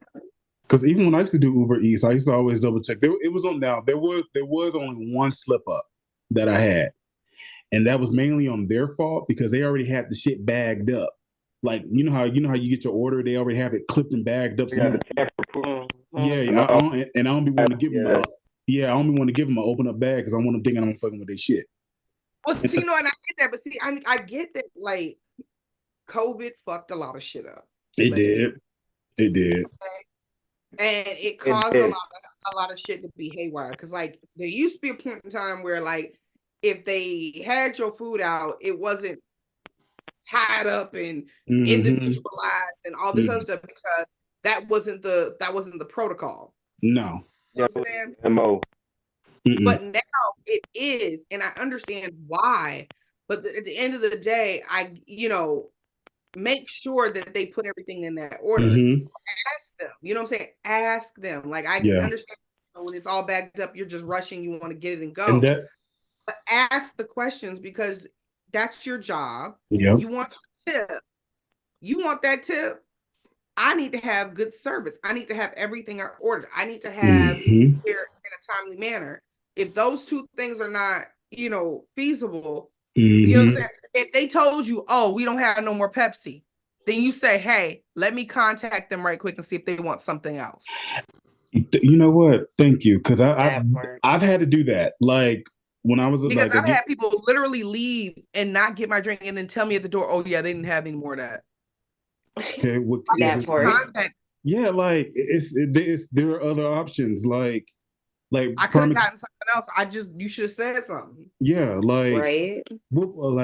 I just forget my shit. What night? I was doing a closing shift one night, and around a certain time, like when we get close to closing, I would dump out the teas because who's going to order tea at fucking 9 o'clock at night or 9 or like, I hate that. Yeah, like who's going to order tea late at night? So I'll clean that shit up, dump it out, whatever. So if I get a delivery order that came in with a sweet tea on it, I ask the driver, I say, hey, can you call them and let them know, we're out of tea, we sold out, the normal shit. See if they would like another drink because I don't want to just sit there and say, oh, we don't have it. We got like. What other drinks would you like? We got like 10 other drinks over here that's Coke products. Unnecessary. Just leave it out. Yeah, and usually the delivery driver they'll usually customers always say, well, what do you have? So they'll just tell them, I take a lemonade or I take a spray. Some small shit. At You least know get the what? Can I tell y'all something? what's up? So I just remembered something. Oh And shit. Petty ass coworkers. I just thought of this. So I used to work at this other daycare. not part two. Part two. So I worked at this other daycare because I worked at a lot of daycares in my life. So I worked at this other daycare, and this was here in Atlanta. FYI. And it's one of those like uppity, prestigious, white, supposedly, like ran. Child, you talk like, and I would say that daycare, if I'm being honest, you sure you in Atlanta? The managers and the director of that particular one were not the Black people that they were, it would have been probably a really great place. Okay. However, it was not ran by the correct people, whether it was skin tone or not. These were just not the right people to be running it. Mm-hmm. So when I got there, now mind you, they have a very intricate, detail-oriented curriculum. Okay. That they want for these kids to learn and grow with, right? Okay. I'm following you. Job, you have to go through this specialized training so that you can know all these little intricate details and all these little things that you need to do, because there's a certain way they do everything. I mean, like they even document all day with the kids, where we videotape the kids with iPads doing the activities and doing the stuff. Like it's intricate, right? Like great, being honest. Okay. But and like I said, it's a great school, great curriculum. Like honestly, a great place, right? Okay. But my lead teacher, I was in the classroom that was the in between preschool and pre-K. I mean, these kids were too young to go into pre-K this year, which means they were all turning 4 at the end of the year. Mm-hmm. Right? But technically they should be in pre-K, but they're still 3 at the beginning of the semester. Oh, so they can't go into pre-K. Mm-hmm. So these kids are, and we're basically teaching them pre-K stuff, but like they're not formally in pre-K. Okay. So curriculum and all this stuff, I learned all of it. At least I learned the base of it. I didn't like study it to the point of I know everything, right? It was just, I was like, I'll get in there. The lead teacher will help me get acclimated and show me how she does everything. And I'll see it in a hands-on manner, not just, on paper. Because on paper, it was very convoluted. Like, if I'm being honest, on paper and with the way they showed you, like puppets that we had to use and like all this stuff. Wait, pause. This is a lot. Hold up. Puppets? Bitch. There was a lot, right? This ain't no damn Sesame Street. I'm sorry. Like, what the? This ain't no damn Sesame Street. The fuck? But no, like they literally had like all these. It was very intricate, very detail oriented, like a lot of stuff, right? To help teach these kids how to be good friends, how to be good people, like all these things. Puppets, seriously, puppets. I'm sorry. That's gonna be stuck with me. You goddamn. My brain was like, okay, I need bring in Mr. Rogers. Shit. That ass. I was like, I need to see this in action. Don't talk about my childhood grandpa. No, I said bring him in. They fuck them damn puppets. Bring in Mr. Rogers. It's a beautiful day in the neighborhood. Shit. It's a wonderful day in the neighborhood, bro. Wonderful day, goddammit. Boys, and he said boys will be boys and girls will be girls. Say it again, Mr. Rogers. Okay. So I'm sitting here, wait, no. So mind you, it's so detail oriented that I'm like, I get the foundation. I understand what y'all are trying to do. I understand the premise and the plot. I just need to see action so that I can start doing it myself. Right.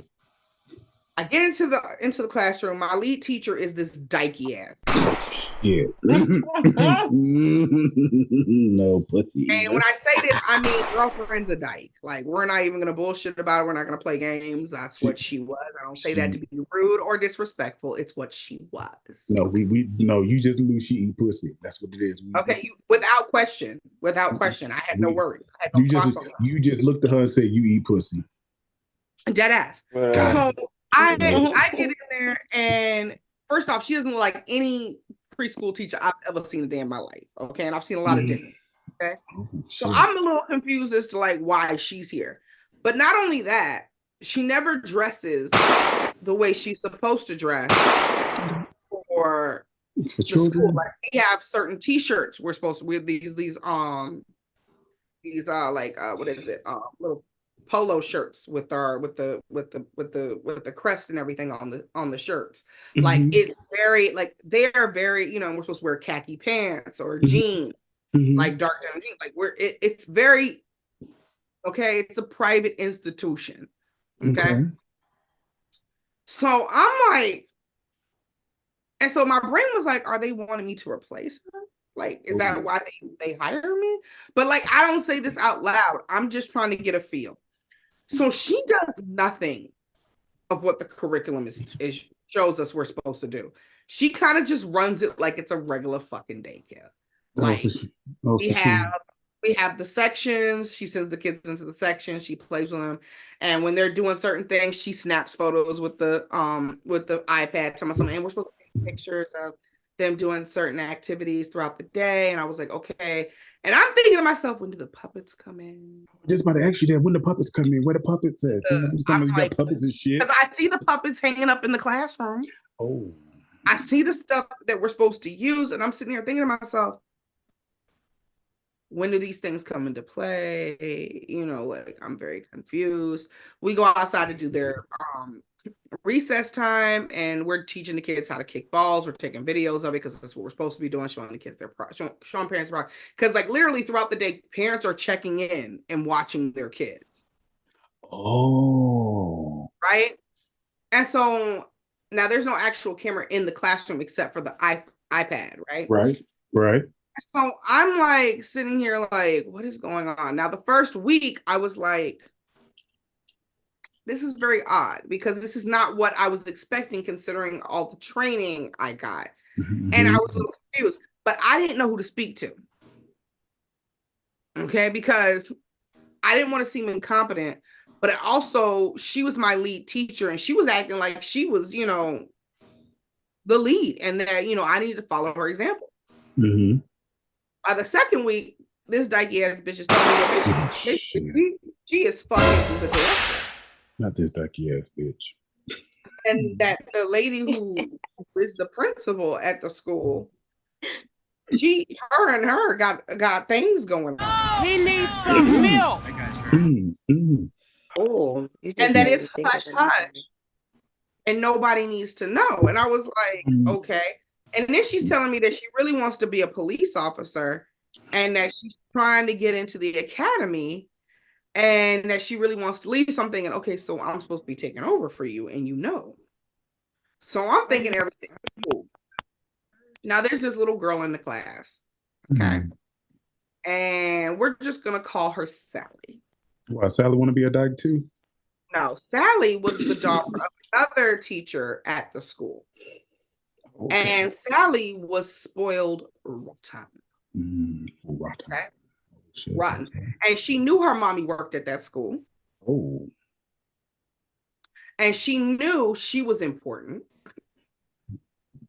Okay. She knew that she had everything on lock and that these motherfuckers better not fuck with her because guess what? My mommy worked at this school and my mommy passed by this classroom every day. And I am that's how Sally acted at 3. So was she but also Sally sweated. Sweated? And stinked like a grown-ass motherfucking child. Oh my damn. She was funky. I got a lot of those in my neighborhood. Oh shit. And she was 3. She was 3. I've never had a 3-year-old be funky. Like smelling out like outdoors is one thing. But I'm talking about she was like she needed deodorant. That means girlfriend needed deodorant. I know exactly what you're talking about. That means and I was like, poor baby. And she would come into class and I would be like, that means she just got sprayed down with water. And I was like, Sally, you know? And Sally really knew she was important. So she would always jump stupid with us. And the week before I got fired, I had been talked to by one of the other like the assistant director, she came in and spoke to me. She was just like, so I don't need you following Miss Dykey bitch's lead. And I was like, I'm confused. Not the lead teacher. Wait, And pause. she was like, Hold on, Z. Hold on, Z. Hold on. Wait a minute. I'm so glad I joined tonight because I need all the laughs I can get, and Trying I'm to loving tell it you. right now. She said, "Hold on, wait. I just want to make sure I'm understanding this right." She, who was she again? The one that. so this is the assistant director. She Okay. pulled me in because I've been there almost 3 weeks at this time, right? Okay. Okay. And she's confused as to why our classroom doesn't follow the curriculum. So she pulls me aside along with Miss Dykey bitch. Miss Dykey. Okay. I'm trying to keep a straight face with Miss Dykey bitch. She asked us why we don't follow the curriculum. And Miss Dykey bitch was coming up with all these little excuses and shit about, how, she's running the classroom, how she's still doing all the stuff that needs to be done. They still take the pictures. And she was like, but you guys aren't using the tools that, the school has programmed, because they had like literal special psychologists use programs and to create this curriculum that they have for these kids. Like, serious. Yeah, because I would have told Dykey bitch, look, I don't train to use these damn puppets, bitch. Let me use these damn puppets, guy. And I would ask her during the day, and that was what was crazy. I was like, I'd be like, so when are we gonna do this? She was like, oh, don't worry about it. Da, da, da. And so then when Miss Dykey bitch I told this director what was good. I was like, look, I was waiting on her to show me how a day went in real time. I was like, because I told her, I said, got in that bowl. Seeing the curriculum through, y'all's, PDF and PowerPoint was fine. And I understand it. I just, I need to see it physically happening to understand when, how we incorporate everything, how we do everything, so I can make it work. Right. Because other than that, I don't really know how it's supposed to work. And unless you're expecting me to come up with my own basis of this curriculum, which obviously isn't what you want, because that's what I thought Ms. Dykey bitch was doing. And they were like, no, you really don't need to follow her lead, because, and the way she talked was as if they were trying to get her out of there. So I was like, okay.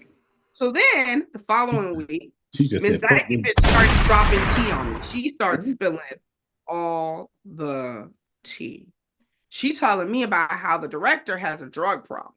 He needs some milk. How she's been trying to help her. How, she's really, she's worried about her. And, and I was like, well, as an ex-addict, I can tell you that it sucks. And that, if she really doesn't want the help, she's not going to get the help. I was like, but that's on her. That's private. I don't know why you're telling me that. Yeah. And she was like, yeah. And then she's showing me the text messages between them. There was clearly a real relationship here. There was clearly, this information was not her being just a petty bitch. Or if she was being a petty bitch, she was doing it to secure her job. One or the other. I don't know. So I'm listening. I'm just like, that's wild. Right? And so a few days later, Sally, the little girl, starts jumping stupid in class. Now, Ms. Dykey bitch already told me that Sally's mom don't play no games when it comes to Sally. And that if you mistreat Sally, you basically gonna lose your job. And I was like, well, I'm not gonna mistreat her, but she needs to realize that who's in control here. Like, so when it was time to go outside, I kept Sally and a few other kids in because they were making the trouble. And I didn't say we weren't going outside. I just said, we're gonna stay here until y'all calm down and y'all can line up like I know you're supposed to, and like I know you can.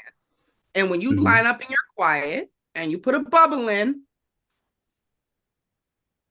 I was like, we can go outside. I said, until then, we're going to sit here. I said, so can we catch a bubble? Can we line up like I know we can? And I'm talking to them, and Sally's mom, now mind you, Ms. Dykey bitch Sally's mom was in her classroom. She should have never been walking past in my classroom. Miss Dykey then told me, she said, "You're gonna keep Sally in here?" I was like, "Well, I'm keeping all of them in here. It's not just Sally." I was like, I said it was like three other kids other than Sally. Mhm. And I was like, "Keep them all in here until, I get them calm and we can come outside. We'll be right behind you, 5 minutes at most." Like, not that serious. Like, I'm not keeping them from going outside. Right. But we need to learn that when it's time to line up to go outside, we catch a bubble and we're quiet and we line up correctly. That part. Like, that's how this works. And so I told him, I was like, "Oh, so then me. I'm like, so I guess we don't want to go to ballet later today then."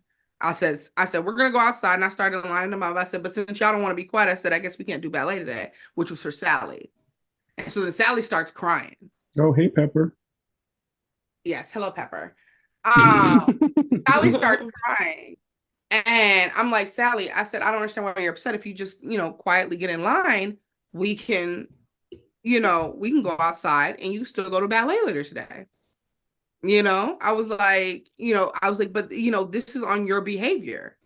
And so she starts getting quiet, but then I see her mom walk past and I was just like, I'm thinking to myself, how did your mom know you were crying? Her classroom's on the other side of the building. Unless someone told her that Sally was in this classroom still. So I let it ride. I finally take him outside because they finally calmed down. It took literally 5 minutes. Mm-hmm. By the time we got down the stairs, our class was still at the bottom of the stairs. It was not that long. Like literally stupidest shit in the world. We come back inside from outside, and there's another teacher in the classroom getting set up. And I'm like, "What is?" Excuse you? I'm like, "What is going?" And she's just like, "So where do I put my stuff?" And I'm like, "Are we not in here, bitch?" Like, I'm mad confused because I'm like, "Are we getting like back in your car?" Right, no, for real. Like, the fuck, bitch? Like, I'm looking confused. And so I was just like, well, anyway, so I start helping her out, helping her get situated. And, I was like, "Yeah, and then we do this here." And I'm trying to explain to her. All of a sudden, "Aziza, can I see you? We need to see you in the office."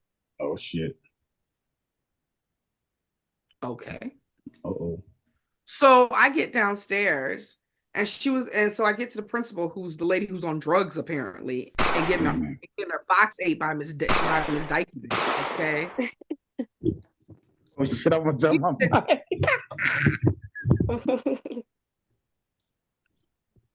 She's sitting in front of me. She goes, "Aziz, we need to talk." And I'm like, "What's up?" And she's like, "I'm sorry, but we're gonna have to let you go." And I'm like, I'm sorry, what?" Oh, shit. Like, "Did you keep Sally from going outside and a few other kids?" And I was like, "I didn't keep them from going outside. We went outside." She was like, "Well, can you tell me what happened?" And so she was like, "Because Sally's mom walked past your classroom and she saw that you had kept her from going outside." Jesus. And I'm like, "But how would you know that?" And I was like, I said, "Well, honestly," I said, "Sally," and I said the other kids, I said, "were disrupting us while we were trying to go outside." And I held them back. I told them until they could be quiet, catch a bubble, and stand in line correctly, we would sit in the room until we could, and then we go outside. And she was like, we don't keep children from going outside here." The fuck? I was like, I wasn't keeping them from going outside. What? I was just allowing them to get themselves together so we could go outside. I was like, it wasn't about saying that we were never going outside or they weren't going outside. It was about them getting themselves together so they could go outside. I was like, else, how am I supposed to have control? She's like, "Well, we don't do that at this school."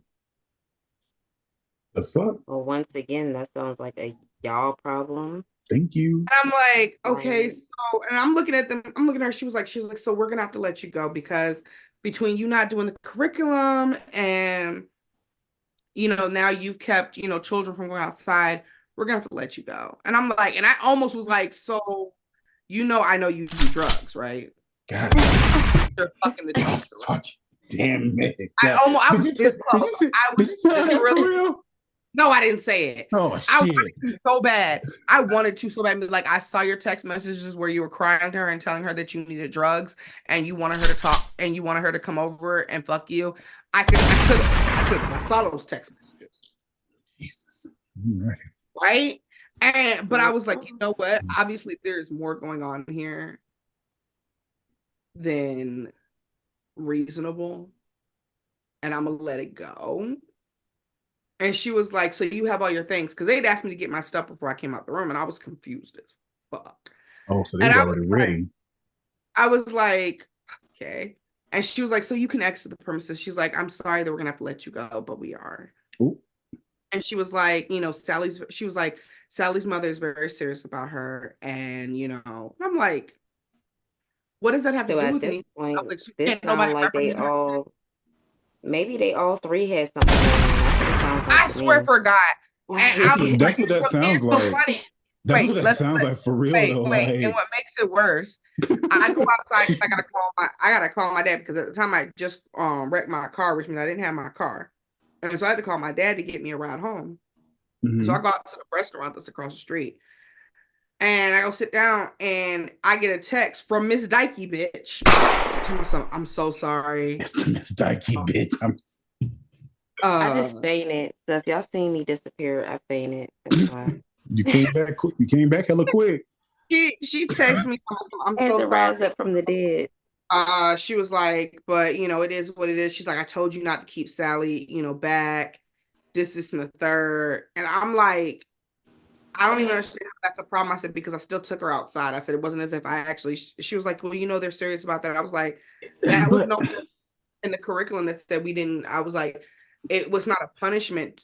The punishment wasn't keeping them from going outside. The punishment was getting them to get their act together. It wasn't a punishment because they still went outside. A punishment would be me saying, nah, we're not leaving this classroom. That part. That would be saying, okay, we're not going outside. This is your punishment for not doing what I asked you to do. We're staying inside. No, what I said was we're going to stay here until you guys can catch a bubble and stand in this line the right way. And when you do, we will go outside. That fucking part. And she was like, I understand. She was like, and I'm just so sorry. She was like, you know, it's really messed up what they're doing. She was like, but you know, with everything that's going on with, you know, the director, you know, I think you should just, you know, count your blessings. And she was like, but I got to keep my job. So. What? Bitch, I thought you was trying to be a police officer. Right. Mm-hmm. Or go eat some pussy or something. Make some money off of that. Like, what do you mean? Like, I'm mad confused. Like, when I tell you. Become a snacker. It was the most annoying. Like, when I say I have never been more annoyed by a job and losing it in my life. Like, I barely been there. I'd only been there a month, not even a full month. And they had fired me because of that bullshit. You just sparked another question, though. And again, it's for the panel and for those in the comments. Because I had to write this down so I wouldn't forget. Why do employees tell other people's business when they're about to leave or in a workplace? I think it's because people are petty. People are petty. I mean, which they are, but still though, just because someone tells you their business does not give you the right, no matter how mad you may be or whatever the issue is, or bitch if you leaving or quitting. And I ain't gonna lie, I've done some petty shit in my days, but they ain't going around telling nobody their business. Well, I mean, I know some crazy ass people. Like one of my good friends, love her dearly. Hallie, shout out to you if you ever see this. Mm-hmm. Shout out to Hallie. Hallie is messy. Messy. She'll say it. She'll say it. She'll tell you she messy. Damn. But it's because she collects tea. She collects it. Ooh. Like I've never met. I'll tell you right now. I know more about the Wendy's in St. Petersburg, Florida. Damn. Okay, because she has literally told me everything. Like she was like, "Girl, you don't even know." She was like, and then my manager got the audacity to think somebody gonna suck his dick. Hallie. But you want to know something though? she could be one of those people where half of the time you don't be looking for the tea just come to you. No, she didn't. She wouldn't be looking for the tea. Just come. It just comes to her. Like people would just tell her shit. You be like, and I was like, but Hallie, I don't need to know this. I mean, I don't work there. Girl, I'm just telling you because it's crazy. Hallie, though. I don't give a damn. That ain't my shit to know. I don't want to know. So they can live rent free in the back of my goddamn conscience, and I'm working like with dead your ass. So we can live rent free in the back of my head. No, we're good. And she was, and I told her, and I was so honest with her because, like, you know, one of the things I wanted her to understand was because she was like, I don't understand why they won't make me manager. She was like, I be coming in here, I do. I was like, Hallie, you messy. Let's be let's be real. Do you want? I love you dearly, baby, but you and you want to be a manager? That's what the fuck. You know everybody's business. You know everybody's business, and you're in everybody's business. Now, don't get me wrong. Like, not only do you know everybody's business, you're in everybody's business, and then you tell everybody the business. You don't need any situation where you keep a secret. You out here, you tell me I don't even work. Because I live in St. Petersburg, Florida, but yet I know. Because look, let me tell you, because you just remind me of a story. And with this story, I'm not going to mention no names. But this one particular work day, and the thing was, the person that I was working with, I was cool with her. But the manager, I was cool with her. If y'all understand the two differences in the word cool. Cool and cool. So the person I was working with this particular day, I don't know why, but she felt comfortable with telling me the girl I was cool with's business. And I'm just sitting there listening, like, and I tried to redirect the conversation into a different direction, because I'm like, you're reaching. I don't need to know this. This is not my place to know this kind of tea. Because girl was just pouring it like, and it's going. Like she just kept telling me. Like, so it was another employee that I knew, and I said, hey, can you tell such and such to be careful who she tell her business to? Just relay the message. I'm just being the messenger. And when she finally came to me, she said, Tyler, why did you? She said, I was informed. I need to be careful what I tell, because it's being told, bitch. Because it's being told. Your business is being told. Okay. And I'm just coming to you. Like, I ain't your look. And I'm like, look, I'm not trying to be messy or nothing like that, but I'm just letting you know that you have to, because like, and that's something that all of us should know. So all of y'all out there in the world, be careful who you tell your business to. Be careful who you tell it to. Because look, when people got a vendetta against you and they got some bullshit against you and they want to use they will use your personal shit against you, which is real fucked up. And they don't care. I got one now. Look her dearly. Yeah, because when I told her that, I said, look, don't get me wrong. I said, look, I don't know. I only know you at work. We work together. Whatever goes on outside of these doors at work, that's not my place to know your business, because that's not my fucking business to know. Now, granted, we all have our heart-to-heart conversations. We all have our little, powwow moments. So, or sometimes you just need to vent, which is completely okay. But just choose the right people who you want to vent to about your business, because people will take your vulnerability as a weakness, and we'll go tell your shit. So it don't even have to be like your personal business. It could be how you are on the job. Because I got this one lady who, when I tell you she gossip like it's her job. Like that's people job doing that shit. Like and it's so bad that we all know it. Everybody at the job knows it. Girl, and when I say she'll be the first one. Girl, I want you to know. She's like, you don't need to be messing with such and such, because if you do, they're gonna try and take your sales. I just want to let you know. And I'm like, why the fuck you telling me this? Okay, thank you. I'm saying, I would be careful, because they'll just and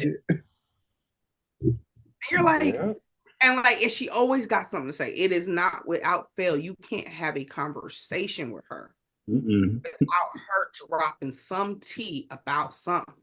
And you'll just be like, okay, thank you, I guess. Like it's one thing to know information and to be an information hoarder, fine. you keeping stuff on lock because you might need to use that shit. Who knows? But it's another thing when all you do is poke. Like you don't need to add this to you don't need to say this, you don't need to say that. Like I said, I had just started working there and she was telling me all this shit. She was like, I just want you to know, she's like, you need to make sure that you always using your code and that she's like, because people will they, or if you get a sale, make sure you write your name on the thing, because if they come back in there and you're not here, those other people take your sale. What the bitch? Who are you? You just a regular employee. You're no fucking manager. And I'm like, okay. I can't stand employees. Like I can't stand employees like that. Scary of my fellow coworkers, because I'm like, well, now I feel like anytime I'm not here and somebody comes back in, let's say they wanted something, but they were like, I'll come back in a few days, right? And they buy something and they buy that same thing that I showed them. It's like, I don't personally care because like, if you come back on a different day, you came back on a different day. But I also got this other coworker who she accidentally used. So I had been in the computer and I put my code in to check a price for something for her. Right. Right. And then I went on lunch. I left it up. Her mistake was not voiding the sale first. And then going back in and putting her code in so she could do it. Instead, she saw that it was already up and just decided to do it. And then it was under me. So it was a $475 sale for me. We get 1% commission. Oh, yeah. Okay. Which makes $4.75. No shit. They could keep that. Okay. And everybody realized that was the commission. Tell me why a few days later, I didn't know she had done it. She didn't even mention it to me when I came back from lunch or nothing, because obviously she hadn't seen it by then. But a few days later, I come back to work and my manager of the department's like, hey, we need to talk right quick. And I'm thinking, oh my God, what's happened? And she's like, so small thing. She was like, the other day, such and such accidentally used she was like, I think you put your code in to check a price and she did the sale through your numbers. So, and she shows me the receipt. She was like, so, she was like, you're going to have to, make up that sale to her. Oh, hell no. No. And I'm like, no. And I'm thinking to myself, like, bitch. Oh. I'm like, well, how much was it? It was like $475. So what you just need to do is make sure that you make a sale equivalent to that for her. Just put her code in and I'm like, no. Wait. Hell no. And I was like, well, was it my fault? I was like, did I do something? Like, did I do a sale? She was like, no, it wasn't you. She was like, you had left. She's like, you went on lunch and you had left your code in and you had scanned the item. And she just went ahead and did the sale through it. So it was under your name. She's like, so you'll get commission for it. And I was like, okay. And my brain did the math. And I was like, that's $4.75. And I was like, okay. So and she was like, so that she can get her sale back, she's like, you need to like do an equivalent, she's like, so you don't have to do it like, you don't have to make a sale of $4.75 for her, but you need to like, maybe, make, enough to equal out to that. And I'm like, the fuck? Nope.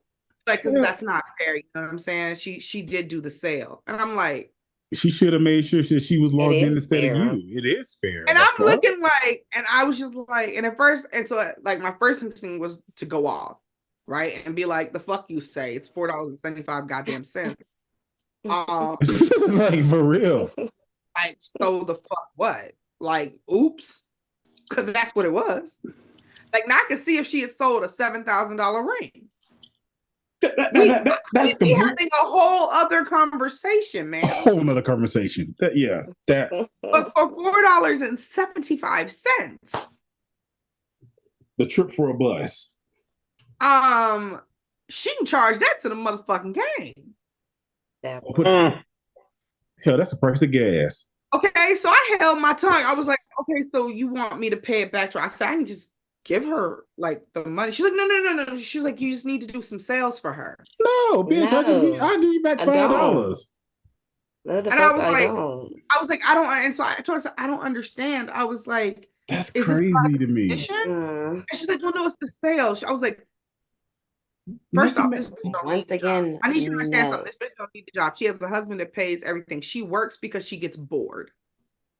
Well, obviously, lack of common sense didn't come with it either. Okay, she works because she gets bored and she can't, and she doesn't like the idea of being idle. So she has a job, not because she needs it to pay bills or she needs it for any, real reason. She does it because she just wants to work. Okay. But it's the part that you said she doesn't want to be idle. No, she doesn't want to be idle. She doesn't like to just sit around and do nothing, which is why she got the job. She wanted the job she wanted a job so that she could do something during the days. You know what I'm saying? Because she need to read a book. Okay. She need to read a damn book because common sense is What gone. you doing a book club, bro? She's like probably in her late. Go and learn how to sew. Okay, she's like but she's also like, and so like I'm sitting here like, okay, so I told my manager, I said, but I was like, I mean, honestly, it's not that serious. She's like, well, it's not fair to her because she did the sale herself and it was an accident. I was like, yeah, an accident. Oops. Oh well. I was like, and I looked at my manager and was like, it's $4.75. The fuck, bitch, I can give you $5. I was like, and we don't make enough sales every day for me to charge one of my sales to her. I said, I need my money. Like, I need my money. Like, it's not, oh, I just have this job because I wanted to have a job. Nah, I need this money. I have a child at home. I need this money. You know what I'm saying? And it's only $4.75. Like I said, if it had been a $2, $3, $4, $7,000 ring or something, or some, $5,000 purchase, I would say, fine, let me do what I can. Yeah. Okay. Because that's $50, that's $70 that she didn't get on her check that she, you deserve because you did that. But $4.75? No. Ma'am. So I'm looking at her, she's just like, it's just only fair that, you do. So just, she's like, you don't have to do it right away. It doesn't have to be, it can be over time. You don't have to do it all in one go. And I was like, I'm damn straight not going to anyways, but okay. And she's like, but just, just get it, get it to the point where I'm like, who's keeping track? No. And I was like, but it's okay. So I let it ride. A few days later, here comes the associate telling some, oh, we just had a little mishap. I'm sorry, it was my fault. Bitch, if it's your fault, then charge it to the goddamn game. That part. That fucking part. And so I'm like, no, it's okay. I understand. I said, I didn't realize I'd done that. I didn't think about it. She's like, no, it's okay. I didn't think about it either. I said, okay, so then nobody's at fault.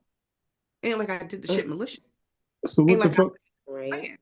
Like, this wasn't a plot on you. Like, you know what I'm saying? But like technically she stole the sale from you if it was already up on your account. Well, the thing about really think about it. Like, she's the one who pulled the stuff. She just asked me to do a price check for her. Mm-hmm. And so in doing the price check, I had to log in. And because I logged in. Oh, I see. It was under my number. So, and then she didn't void it. Right? She didn't void it at all. So because she didn't void it and have to put her own number in, she did it under mine, which is an accident. And that's okay. But like I said, charges the game. And so I was like, that's okay. I'm gonna figure out how to, and I told her, and so I said, I'll figure out how to, get the money back to you. Don't worry about it. She was like, okay. 2 days later, we're on shift. How long was she working there then? She's been working there probably like 8 months. Child. That's still long enough to know what to do. That you should just void out it. You get what I'm saying? Yes. So, like, what the fuck? No, and this ain't no brain first. Oh, I forgot. No, bitch.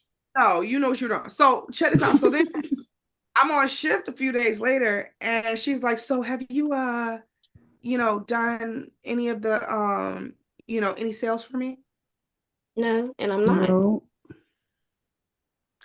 I said, let me do that.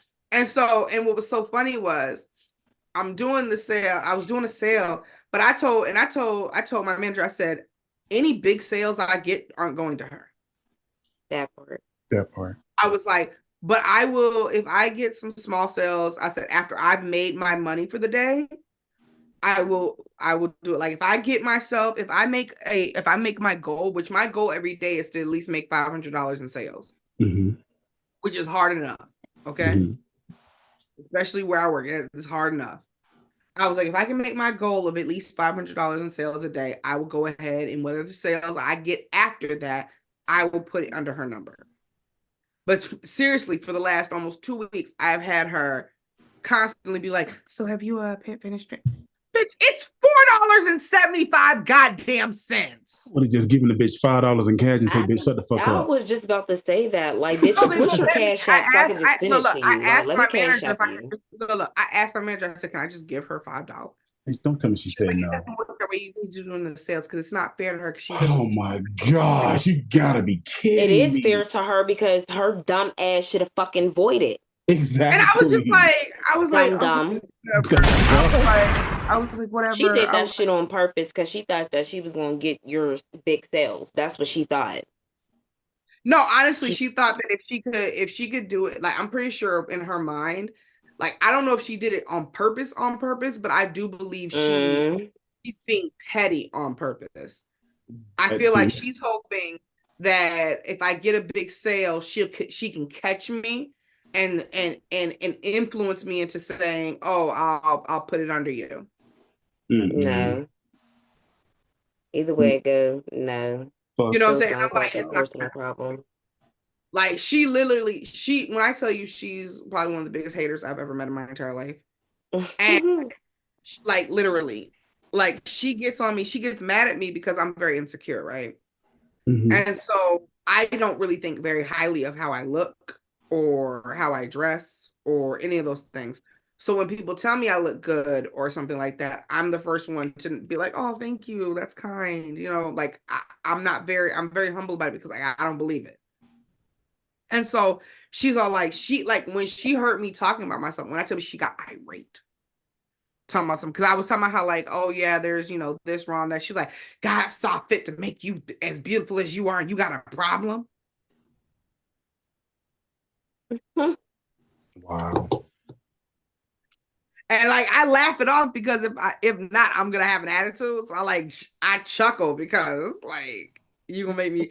You don't know what I've been through, bitch. So let's not have this conversation. Like, bitch, you don't know my story. The fuck? Like, so I'm like, she's like, and then you gonna laugh about it. Blah, blah, blah, blah. I'm like, she's like, you're just so beautiful, and you got the energy. And she was like, and talented. And then I'm like, and like, I want to be like. Last time I checked, it's called self-esteem, not like, your esteem. Like, mind your business. Mind your business. I do not have self-esteem. I was like, I do not have high self-esteem. It's just how I see myself. You don't see it, fine. You think I'm stunning, fine. Doesn't mean I see it that way.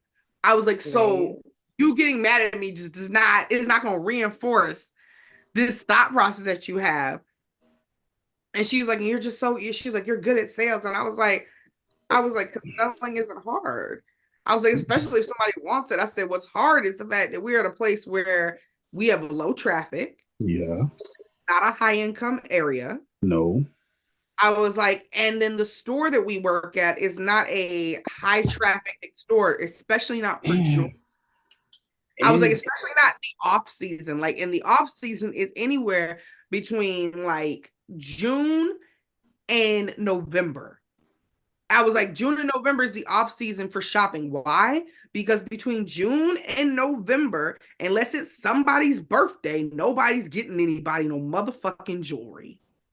Okay, people might come in here by themselves, something that they need, but that's very few and in between. And also because we are in a lower income area, this is not the place where people are really going to be dropping thousands of dollars. And then on top of all that, even the ones who come in for wedding bands, that's going to be few and far in between. You might get one or two a day, if that. And then only one a day that's actually going to buy one. And especially not an expensive one. So what do you mean? I kept telling her, I was like, the sales are the luck of the draw. And she's just like, oh, I don't believe that. I was like, it is. I was like, you can see real talent when you're at a real place that has high traffic, high income clientele. If you had those two things, and somebody wasn't making sales, it's because they don't have what it takes to be a seller. Here, it's just more so if you miss a good sale, it's because you can't sell. But 9 times out of 10, it's because it's the luck of the draw who gets a good sale and who doesn't. Because normally there's anywhere from 2 to 3 people on shift, and we may get 5 customers throughout the goddamn day who actually want to buy something. And to add on to that, also, if you're greedy, you know how you have salespeople that are greedy, you won't get no sales. Yeah, if you're real greedy with sales, you will never get that. But then you well, no, and she makes good sales. Like girlfriend, her monthly, like her monthly sales are like anywhere from like $1,000 something to $3,000, $4,000. So what's her issue? What's her issue? Mm-hmm. So I'm like, if you're I was like, I'm looking at your monthly sales. You're Mm-hmm. you're making if they give us our money Mm-hmm. based on the monthly, right? Mm-hmm. Meaning based off your monthly sales number, however much you're making in sales a month is how much they give you a percentage of. That's actually dope instead of it being a percentage of your single sales. Which means that if I make $2,000 in sales, I'm getting an extra $20 on my check. Okay. That's crazy. That 1% is nothing. I really want. I love how when they sold it to me, they're like, "Oh, and you'll get 1% commission." That's you can keep that 1%. Shut up your ass. I just looked at them like, really? I was like, okay. You know, how much am I making an hour? They're like, oh, you'll make $12 an hour. That's what I thought. Thank you. Okay, cool. Oh, we just want to say that one. It's crazy that Z is saying that too, because I went and did some research on something that I'm working in currently. I'm not gonna sit there and I'm not gonna put them on blast, but I don't want no retaliation right now, nor that heat. But because they already got lawsuits. But anyway, that's besides the point. Mm-hmm. I did some research of my own. I don't want to go into that because if we go into that and everything, it's a bunch of legalities and all that. I found out a bunch of shit that I didn't even want to know. I mean, I went down a rabbit hole that I didn't even want to get into. But that's besides the point. And like I said, down in that bitch too. Yeah, right, exactly. To piggyback off of what Z was saying about like the sales and all of that stuff, I went and did some research. So the field that I'm currently in and everything, it's no secret. I'm an auto technician. We found out that there's so many loopholes and things that people have like just like these companies and stuff are really like, let's just say you get like, I'm a tire tech. So like a lot of people come in, they get tires and stuff, they get all kinds of repairs and stuff done to their cars and everything like that. Like we have people that drive high-end cars, Mercedes, Beamers. They don't get regular tires. You can't just throw anything on them type of cars. You got to get either a run flat, something that is substantial. But come to find out, they're selling some of these tires at, ridiculous amounts of pricing. I ain't gonna get into it, but the prices are ridiculous. And come to find out, the techs and everything only get 50 cents to put that, like per tire that they actually put on a car. They only get 50 cents. And then if it's a racing tire or an off-road tire, we get $1. That's it.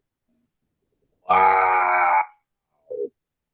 That's wild. So I tell people like this: if you know somebody that's a mechanic, somebody that's a tech and everything, ease up on them folks, please. Don't sit there and get on them folks' nerves because they're not getting paid what you think that they get paid. But you want to know? But you want to know something to add on to about the prices of and you are not lying to those out there who own a car, whatever the case may be. I'm not even gonna lie to y'all. If you go to any of these tire shops, or a place to like change your oil or something like that, or hell, some places may do both all together. The prices for those tires and the labor is ridiculous. But the thing is, it's not even the price of the labor; it's the price of the damn tires. Because I just had to get tires put on my car, and I checked out places. When I tell y'all, with labors and tires included, and bitch, taxes wasn't even included to this bitch. They were charging between $1,000 to $1,300. Yes, and it's not no lie because the tires and stuff will literally be manageable, and not to cut you off, Tyler, no. Tyler, the tires would be manageable for you to actually get and at reasonable price. Because there's tires that we sell for like $110, $112. You know what I'm saying? Like, a grab and go. I call them the grab and goes. Because at that point, you don't care about what goes on your car, but you are driving something that is regular. You're not driving something that's extravagant. Yeah, that and you want decent quality tires. But exactly. That too. But Z, I'm not even gonna lie, but wait, bro, was you finished? Tell him before I start another question. It was just pretty much like with the sales and everything, with how inflation and all of that stuff is, it's ridiculous. So Z, it's just ridiculous. So Z, when I was listening to you talk earlier, you brought up another question, and again, those who are in the panel and to those out there watching, this is another good question. Why do good workers suffer for being a good employee?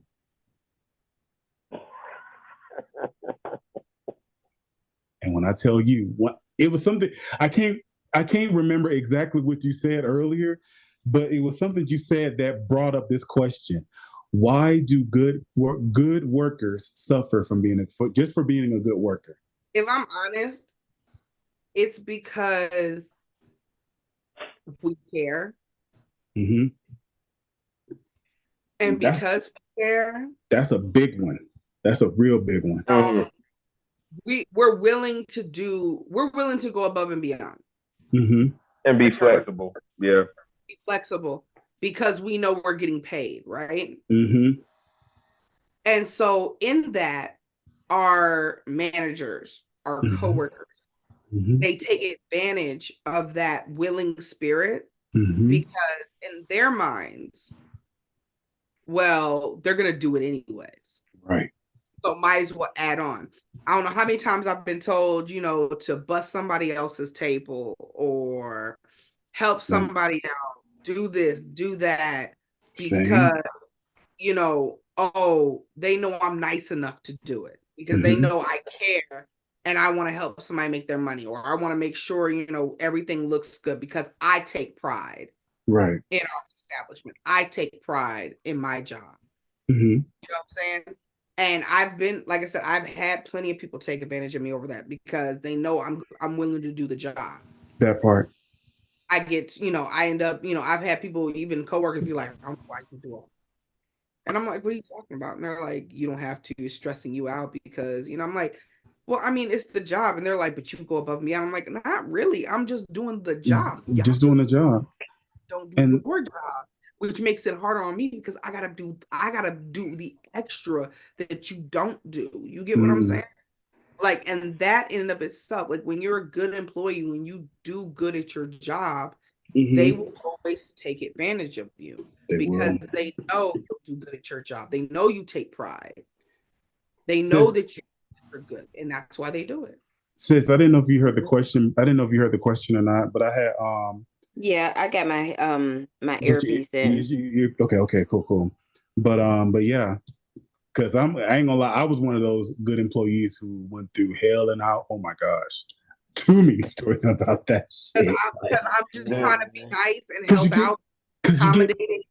That and you get and with it, and what people don't know, what people don't understand is you burn them out. Good employees get burned out. Yes, like, quickly. And quickly. Oh, like, and don't get me wrong. Like, look, 40 hours a week, like you do 8 hours a day. Don't get me wrong. You do a lot within those 8 hours. It may not seem like it, nor feel like it, but the moment your ass get home and you try to lay down, and what? Hey, first of all, I'm glad y'all talking about 8 hours.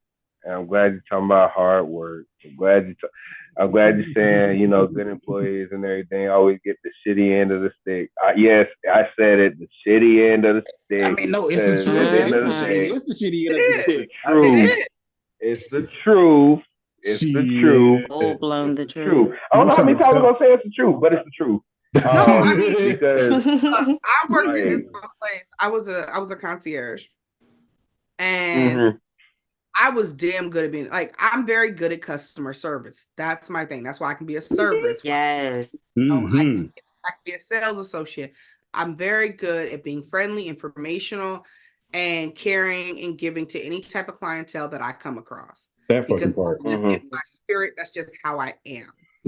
So I remember I was working, and one of the things that we had to do as a concierge was we had to work with the package room at these luxury apartments. Package room. Yeah, and in luxury apartments, the package room is where all the package. Oh, I know what you're talking about. All the pack. So, like, if somebody gets a package, instead of it going to like a mailbox or to the door, Yeah, it goes. it's like the that and I've seen some places when I used to work for Amazon. They have like the little No, the Amazon. There's the Amazon lockers. But right? yeah. That and then they got some. Yeah. I know what you're talking about. And so the package room is basically like the locker, but it's, we got the key as the concierge. Right. So one of the things that used to piss me off, I had this package room immaculate. Clean. Okay. I'm talking about the numbers on all the boxes are there. Everything is organized by number, by floor, and by apartment number. And I had everything set up. What would happen is the people who didn't like to do their job, because this is part of our job, we got paid $16.75 an hour to work this job. Okay. All you really had to do was sit on your ass, make a few phone calls, take people to and from the elevator. Okay. That's all you had to do. It's really not so much so that I was doing schoolwork, writing my books, writing my scripts while doing this job. That's how much downtime you have. Oh shit. And maybe an hour or two at most of your shift, maybe you'd have to really work with the package room, get all the packages in, get them set up, write the numbers of the apartment numbers on them, and put them in the right place. Okay. Now, when the room is organized, it's not a big deal. It's not that big of a deal. Okay? Right. Just keep it organized and clean. But there were people who literally did not give a fuck, right? Because they didn't care. Girl. And so they would let people into. One of the things we weren't really allowed to do was let people into the package room. What you're supposed to do is when somebody comes down and says, "Hey, I have a package," you're supposed to say, "What's your apartment number?" You make them sign. Okay, go in there, you check if there's a package. Right.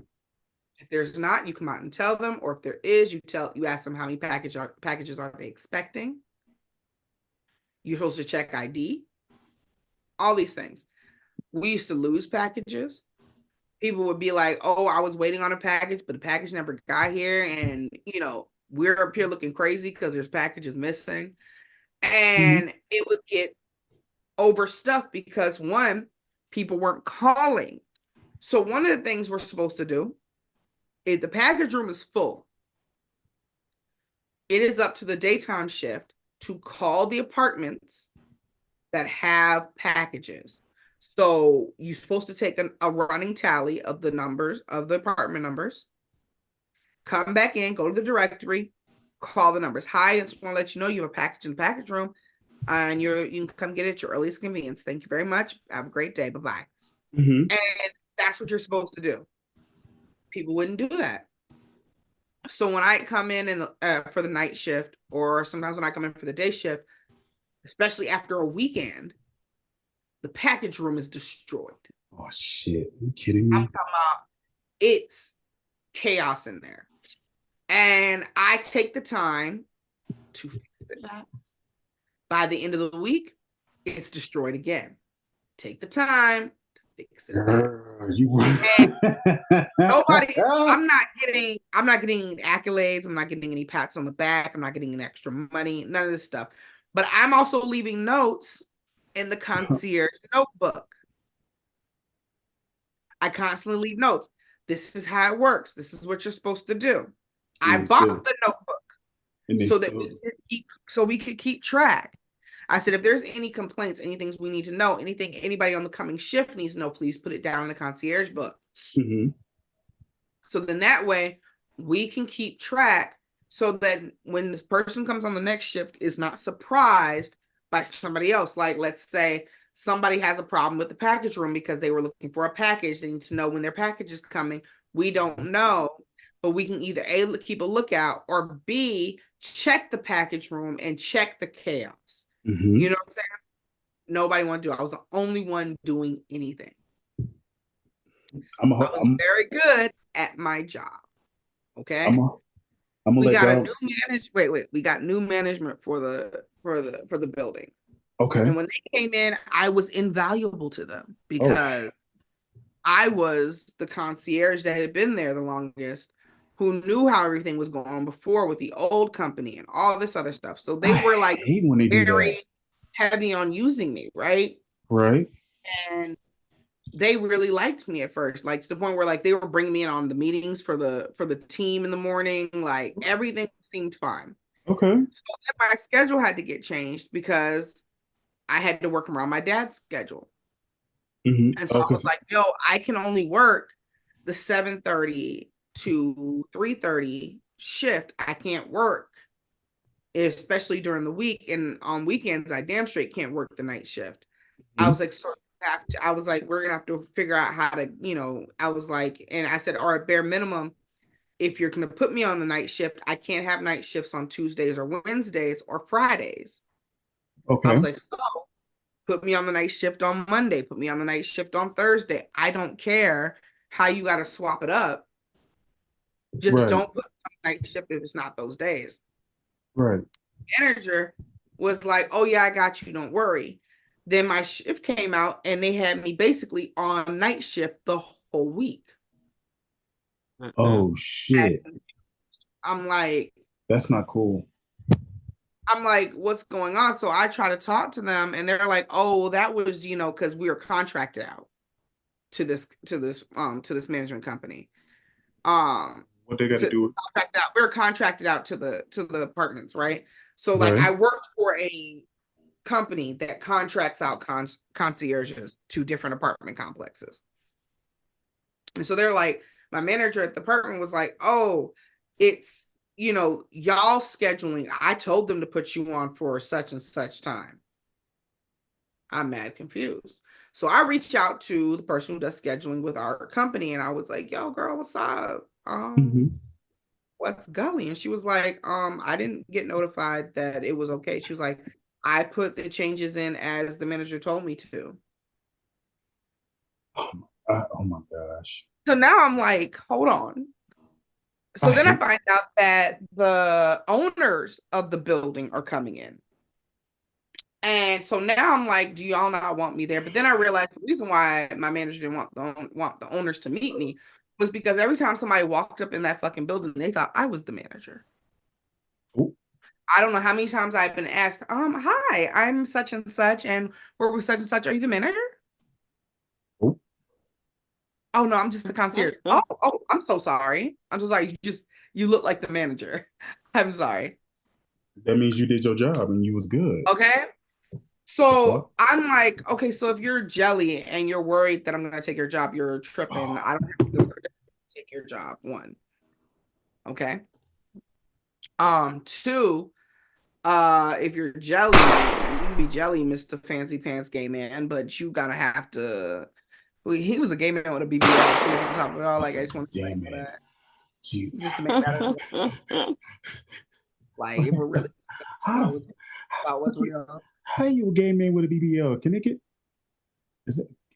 No, mind. So I'm sitting here like, okay, so I'm sitting here like, okay, I'm trying to figure out what's going on. So I talked to the guy who's normally on the morning shift. I said, hey, look, can you swap with me on certain days? I said, since clearly there's a misconception here.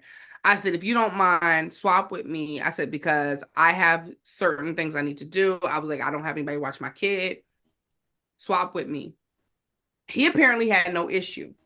So then the first time it happens, he comes in for his 3:30 to 11 shift and says, "Hey, look, I'm gonna have to. We can't really swap anymore." And I'm like, I'm confused. I'm like, why? Because they told him not to. And he was like, well, there seems to have been some type of issue with it. I said, with who? I was at the manager. I said, our manager. I said, because who told you it was a problem? Who had a problem? Right. I said, because I don't understand. I said, everything seemed fine. I said, and as long as the shift is covered, our people should be fine. Right. And just because we swap shift doesn't mean shit. No, it's still covered. I was like, the shift was covered, so I don't understand. I said, as long as you don't have a problem. He's like, I don't have a problem with it. And I was like, so who's fucking around with me right now? That fucking part. The whole time before you got here, I was competent enough to do the entire job, including be a leasing agent. I said, but now all of a sudden, I can't work the morning shift and y'all need me to work only the night shift. I said, I don't understand. I said, especially considering I told you guys what was going on. He was like, look, it's not, blah, blah, blah. And so I got pissed and I left. And then my dad pissed me off, right? When I got in the car, because he was mad that I came out late because he had a practice he had to get to.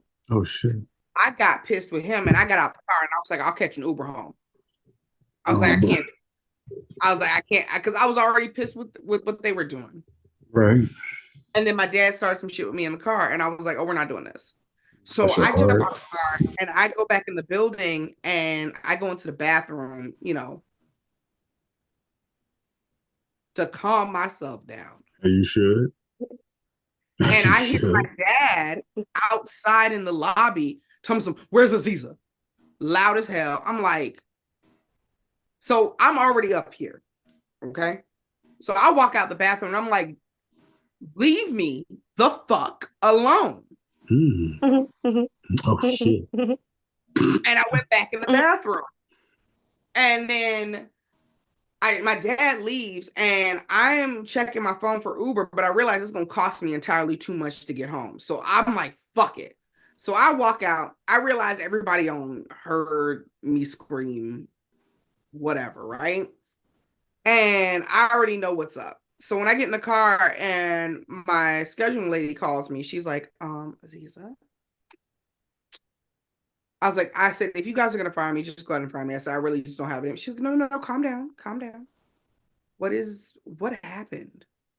And so I explained everything. She's like, what are you talking about? She was like, we never got a call from the manager saying that you need your schedule changed like that. And when you put it in, we were going to do it. But then he told us that he wanted James on for the morning shift. Wow. And so and I'm like, oh, so James just wanted to be fucking his little boyfriend who'd be upstairs. Is that what you're telling me? Damn it. And she was like, I was like, because they share earrings.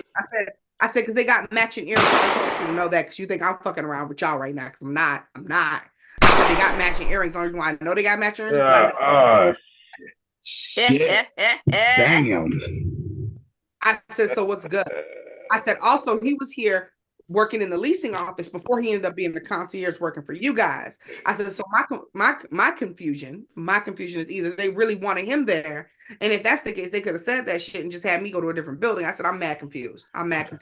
It's the savage in me said, oh, he wanted to fuck his little male friend upstairs. I said that to her. I said, I know they fucking.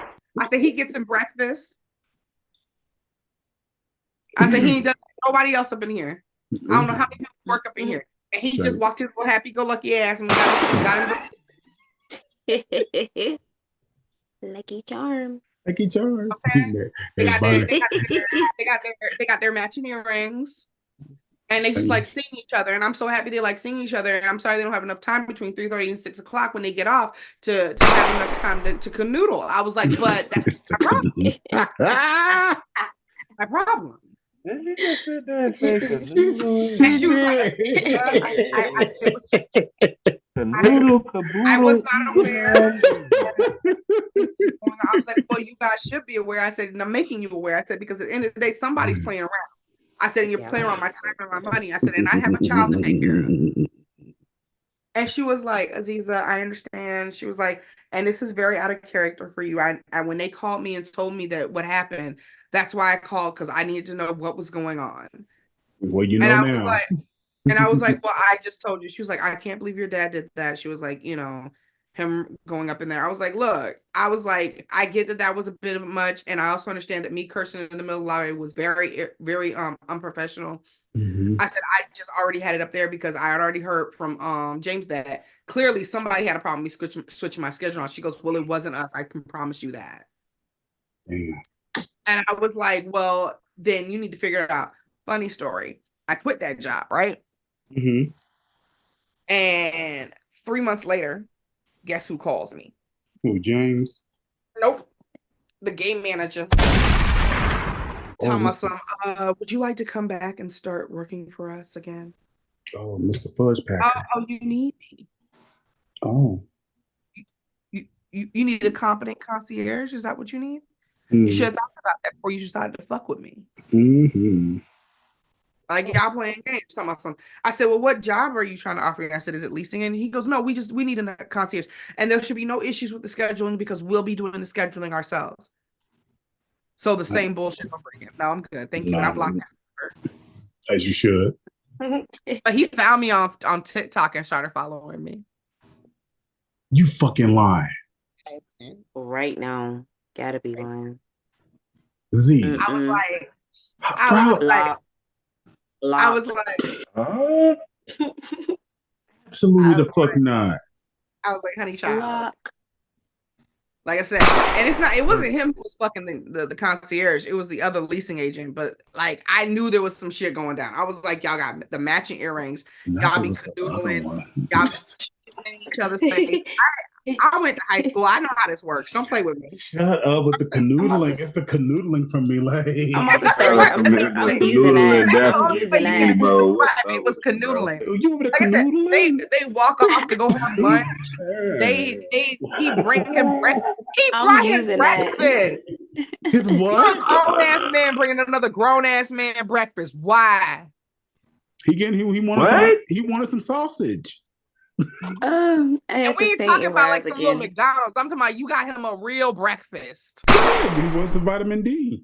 Like expensive. Like y'all, you went over and got him an expensive breakfast. There was an orange slice. I saw it. Okay?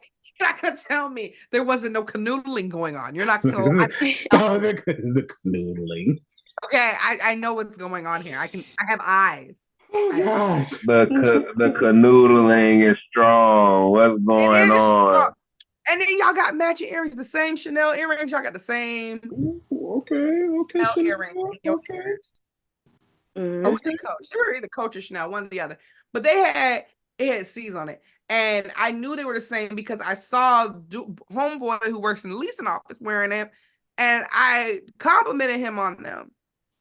And then the next time I see James, he got the opposite pair. And I was like, do y'all live together?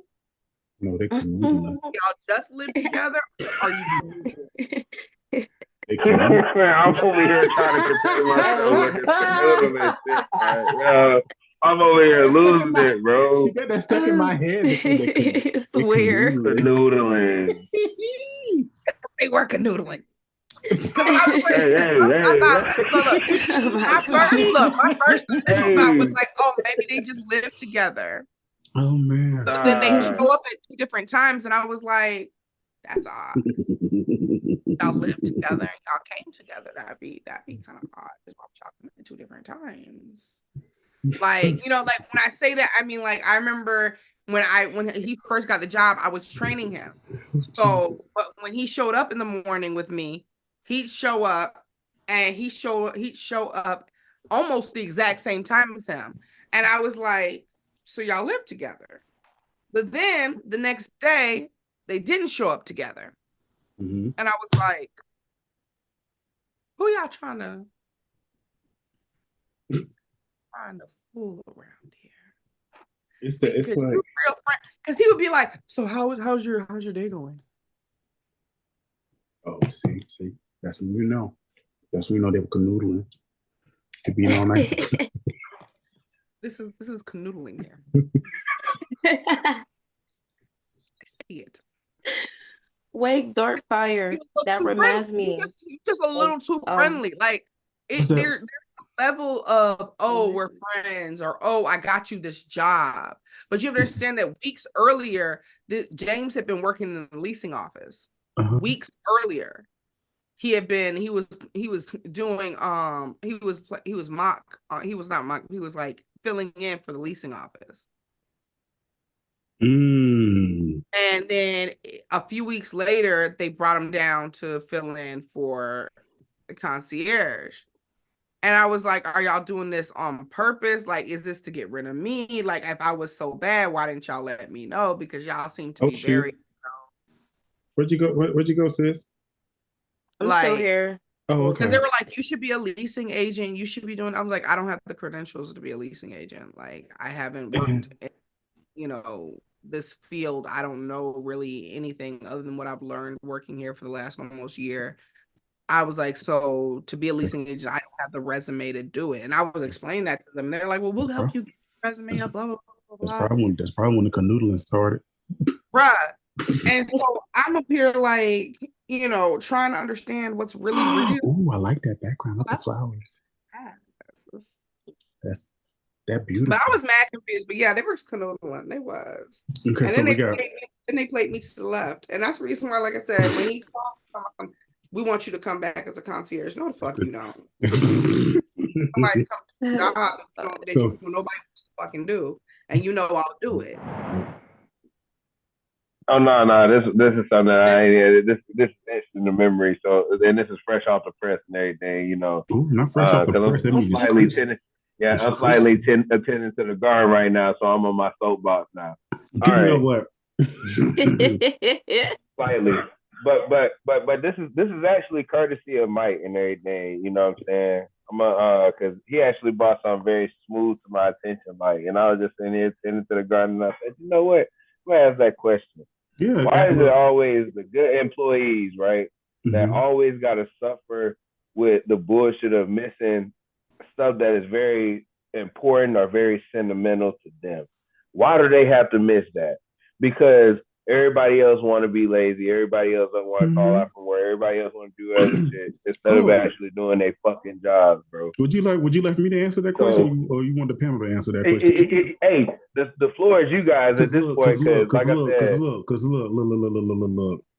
Because you already know my background when it comes to management, and I used to be one of those people. So the reason why is the good workers are easier to come at versus the ones who will speak their mind and won't hold back. That's why I was one of those people. I was a good worker, but I also spoke my mind. Watch it, bitch, you reaching. Like, don't get me wrong. I will work my look. I will work my ass off, but there's a boundary. Do not come to me for someone else's fuck up. And you know what? You read my mind because I definitely wrote a question like that down. So because good employees always get blamed for people who half-ass do the job. Yeah, they always come asking you questions, talking about something. Well, why wasn't this done? Yeah, and it's like, or was it assigned to me? Like, if it was assigned to me, then I understand. But if you didn't ask, or like, okay, you know what? Prime example. I can always go back to Jimmy John's because I can tell you a dozen things about Jimmy John's, over a dozen. Or when it comes to dishes, bathrooms, lobby, kitchen being clean, slicing, the slicer. I mean, we can talk about all that all day, every day. And I've had employees owners being on drugs. Honey, I worked at a Jimmy John's, and both of the owners was on drugs. And I literally had to quit because the one boss was trying to make a pass at me for one. And then when I sidetracked him, he basically made me feel uncomfortable to the point that I literally quit right then and there. Like, that was my last day. I never came back because once I found out that they were on drugs, I'm cool. Like, what? And then they came in there high, both of them. They was high as a kite. And I don't mean off of marijuana. I do not mean marijuana. God, you like honey, I do not mean marijuana. God, when I'm gonna give you that look, you remember, you know who? Yeah. And they found him, and they found him in the hotel drugged up. They found him OD. They found him OD. Hell, he was the area manager. Hey, you remember when I'm not gonna put his name out there and everything, but you remember when A died, and they found him and everything. He was OD too. He was what's his name brother that ran the other store around the way. Oh shit! I know who you're talking about. I had to think about it. RP to my man's, bro. For real, I ain't gonna. I forgot how I found it, but no, a lot, and not only and we're not, and again, those who watch this video, again, we are not talking about the business. We're talking about employees that work for the company, because some of these employees that work for these companies, they're either on drugs, drugged out, OD'd, and half of these are franchisees owners. And they run it the way how they want to because they feel like they can because they are the franchisee. And when that's not how that works, because the moment corporate comes in and check y'all shit out and they find out that y'all shit is not up to corporate policies, it's a totally different ballgame. Or better yet, lawsuit, health inspections, a whole lot of other shit. You know right, exactly. You know what's wild? What's that? What's up, Z? Made me think about the fact that while I was working at this one restaurant, there was a swinger couple. They used to come. Not a swinger couple. Yes. And so you understand something. When I first started working at this place, I did not know that they were a swinger couple. I mean, I got the vibe. I mean, sometimes you'll never know because they just won't know something. I thought they were just super friendly. I didn't think that they were expecting me to join them or anything. You know what I'm saying? Like, I was not expecting that. So this is like New Year's Eve. Now, mind you, at this time, I've been working at this place for like 6-7 months. And I work New Year's Eve to, New Year's, like that shift, till midnight. But I didn't actually work till midnight. I worked till like 8 o'clock. They came in to the store and they were like, oh, what time do you get off? And I was like, oh, I'm off at 8. They're like, well, you got to drink with us, hang out with us. And I'm like, sure. Because I mean, they were really cool people. Like every time they come in, they want to sit in my section, talk to me. We'd have a conversation. They never made me feel weird. They never made me feel uncomfortable. Do you get what I'm saying? Yeah, because that's how they get you. They be all friendly and shit. Yeah, now mind you, all my coworkers like. Now they've been doing this for months. Like, not the. And I was like, well, I mean, they haven't like propositioned me or anything, so I'm okay. Like, and I'm not gonna make them feel uncomfortable. Facts. Because that's their life. That's their life. You know what I'm saying? You like it, I love it. You know what I'm saying? Like dead ass. So that night, they were, talking to me. Now, mind you, after I get off work, my friend's like, oh, we got to get fucked up. And I'm like, sure. And so I go and my bartender, who normally I'm on shift with her, she's bartending and they're making my drinks. The swinger couple are paying for my drinks. Yeah, they were like, we got you. Don't even worry. Your money's no good here, Aziza. And I was like, can y'all pay my bills? I was like, okay. Well, if my money's no good, let me get that Long Island right quick. And so I'm slurping these Long Islands down. And when I tell you, my girl really fucked some drinks up. She fucked some drinks up. Girlfriend, she heavy-handed in a motherfucker. Like, she like me when it comes to making drinks. Gotta be the same way. You'll never like, because there's no, but you won't taste it. A lot of bars have like those stoppers that make you, so when you're doing the count. Nah, my girl just. Oh no, she was eyeballing that bitch.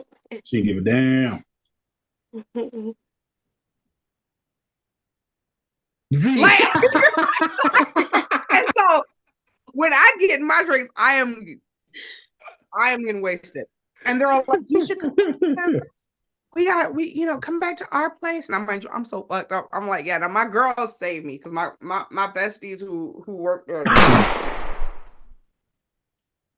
And I was like, what? And like, I barely remember that night.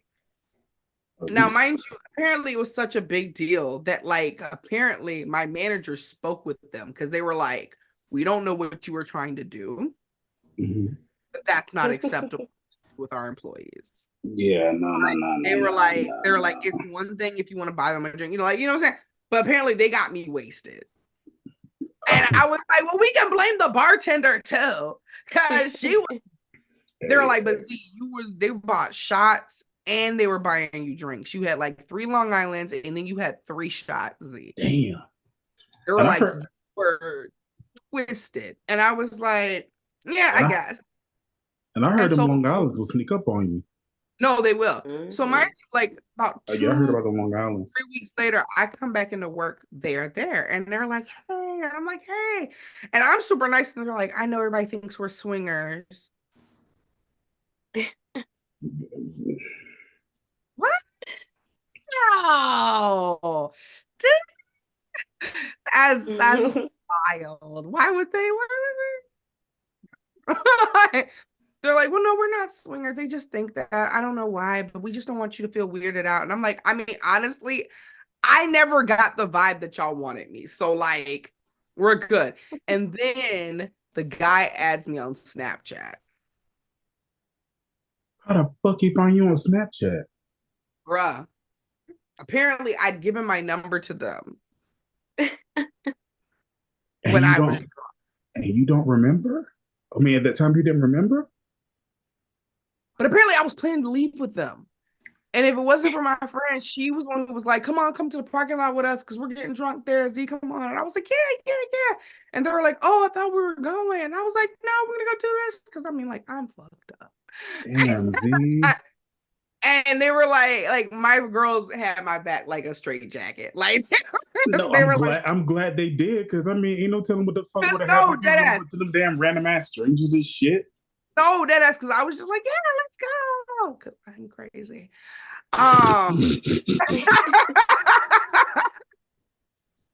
No, legit. Like when I get that's the reason I tell people I'm like, when I get Ashley McDougal fucked up, watch me. Because Ashley McDougal, one is a whore, but not only is she a whore, she is like white girl Becky stupid. Not white girl Becky stupid. I'm done. Like she's just here for a good time and a long time, and it's God. Like, damn it. I told you, I'm like, if Ashley McDougal comes out, do whatever it takes to make sure I'm watched because like I as an ex-addict, I used to do a lot of drugs.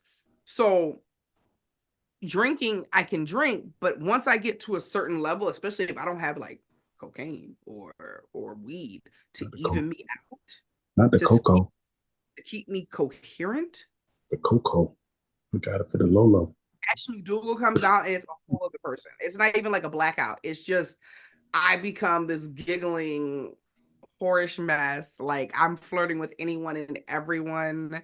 I am all over the place because I don't have the coherency when I'm like not on extra shit to keep my mind sharp enough to not be so intoxicated that I don't give a fuck about nothing. Oh, damn it. And like that's where I was because I wasn't doing drugs. I was just drunk.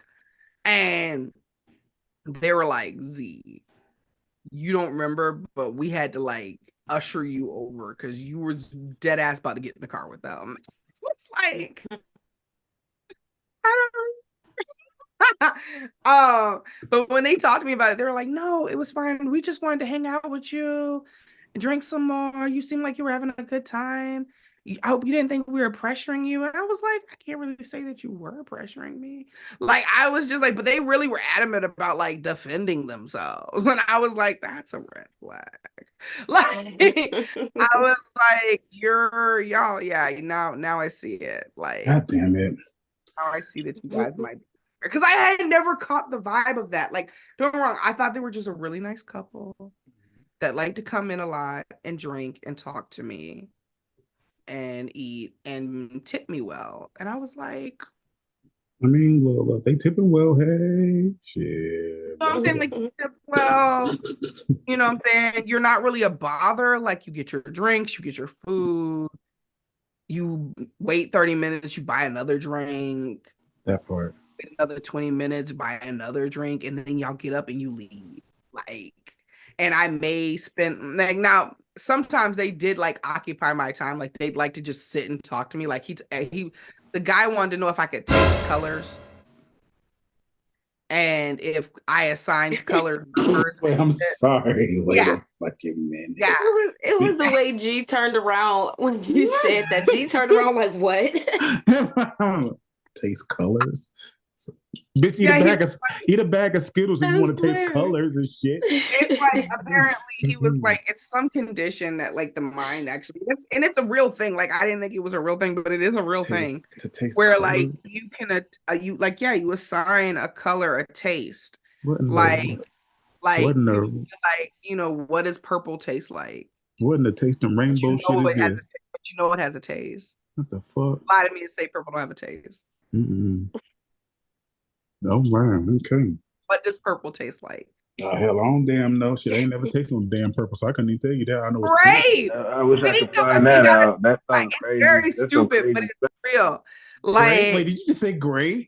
Yes. Everybody knows purple tastes like grape because purple is grape. Grape is purple. Purple is grape. Grape is purple. I wasn't thinking no grapes aren't shit actually like purple. that. But grapes aren't actually purple, and grapes don't actually taste like grape. Not, and they don't taste like purple. That's like and purple grape doesn't taste like grapes. You might well say green tastes like grapes. You know they got green grapes out there, but we know green. But they don't. Taste like no damn green. No, so like we had this whole conversation about like what tastes like what color tastes like, and what number would I assign a color. And when I hear music, do I see numbers? Because apparently his daughter, when she heard music, she could see numbers. And I was like, and so we've had like these random ass conversations, about this stuff while they're getting drunk and talking to me, at the restaurant. And I'm like, that's some weird shit. I just thought they were just like an oddball couple that like talked a lot. But more of the story, if they're friendly, it's not right. It's not right. It's not right. So then that rolls into another question, and then we get ready to roll over to the conclusion.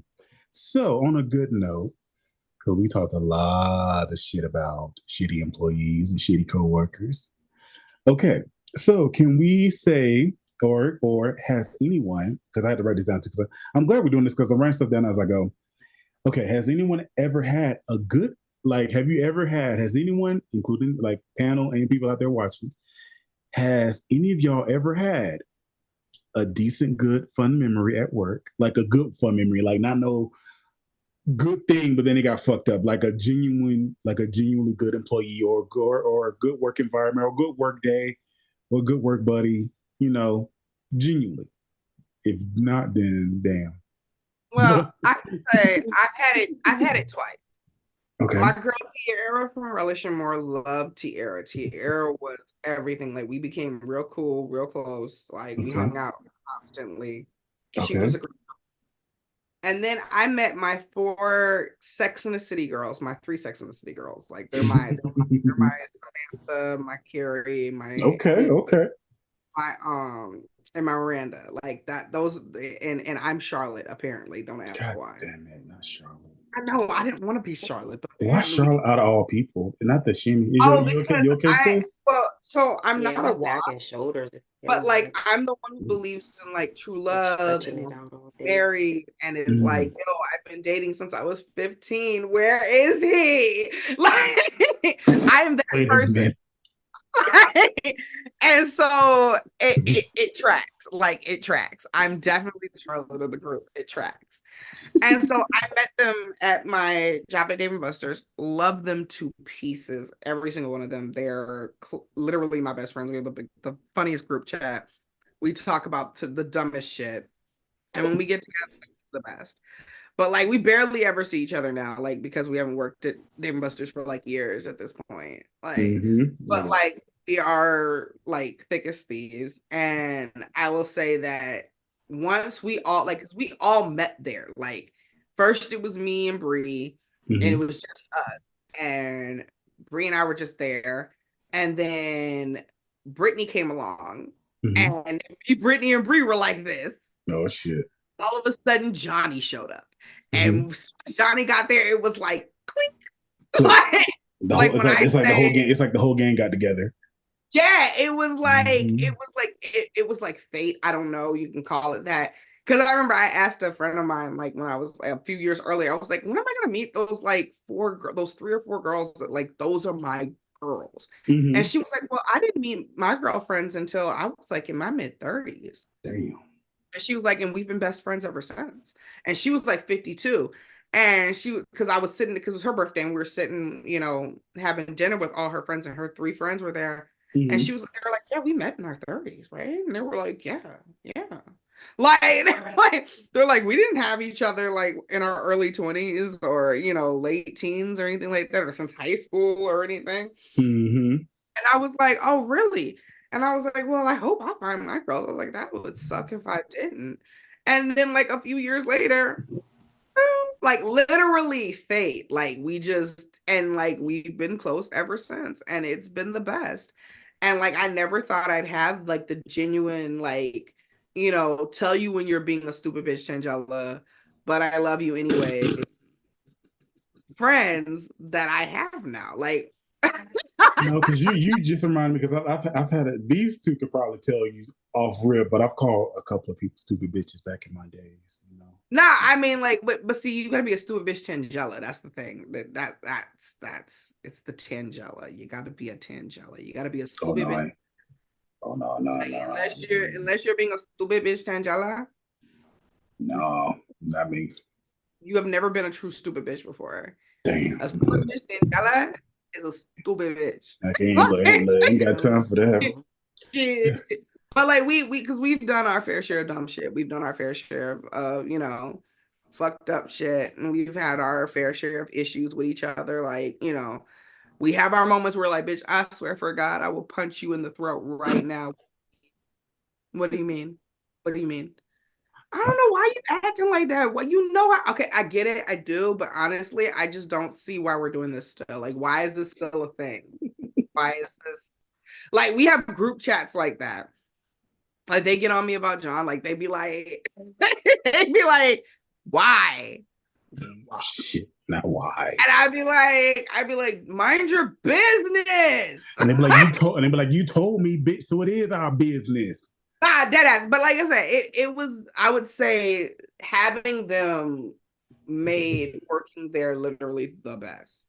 Like was the work environment the best? Aiken, like it was a good time. Like we always all had a good time, but when they were all there and we were all on shift, we were a well-oiled machine because we were all servers. Oh, so y'all ran that shit. And we did the damn thing. It was glorious. I was like, yes. Like we just had a good time. We had a good time. And now we're best friends or something akin to best friends. I don't know.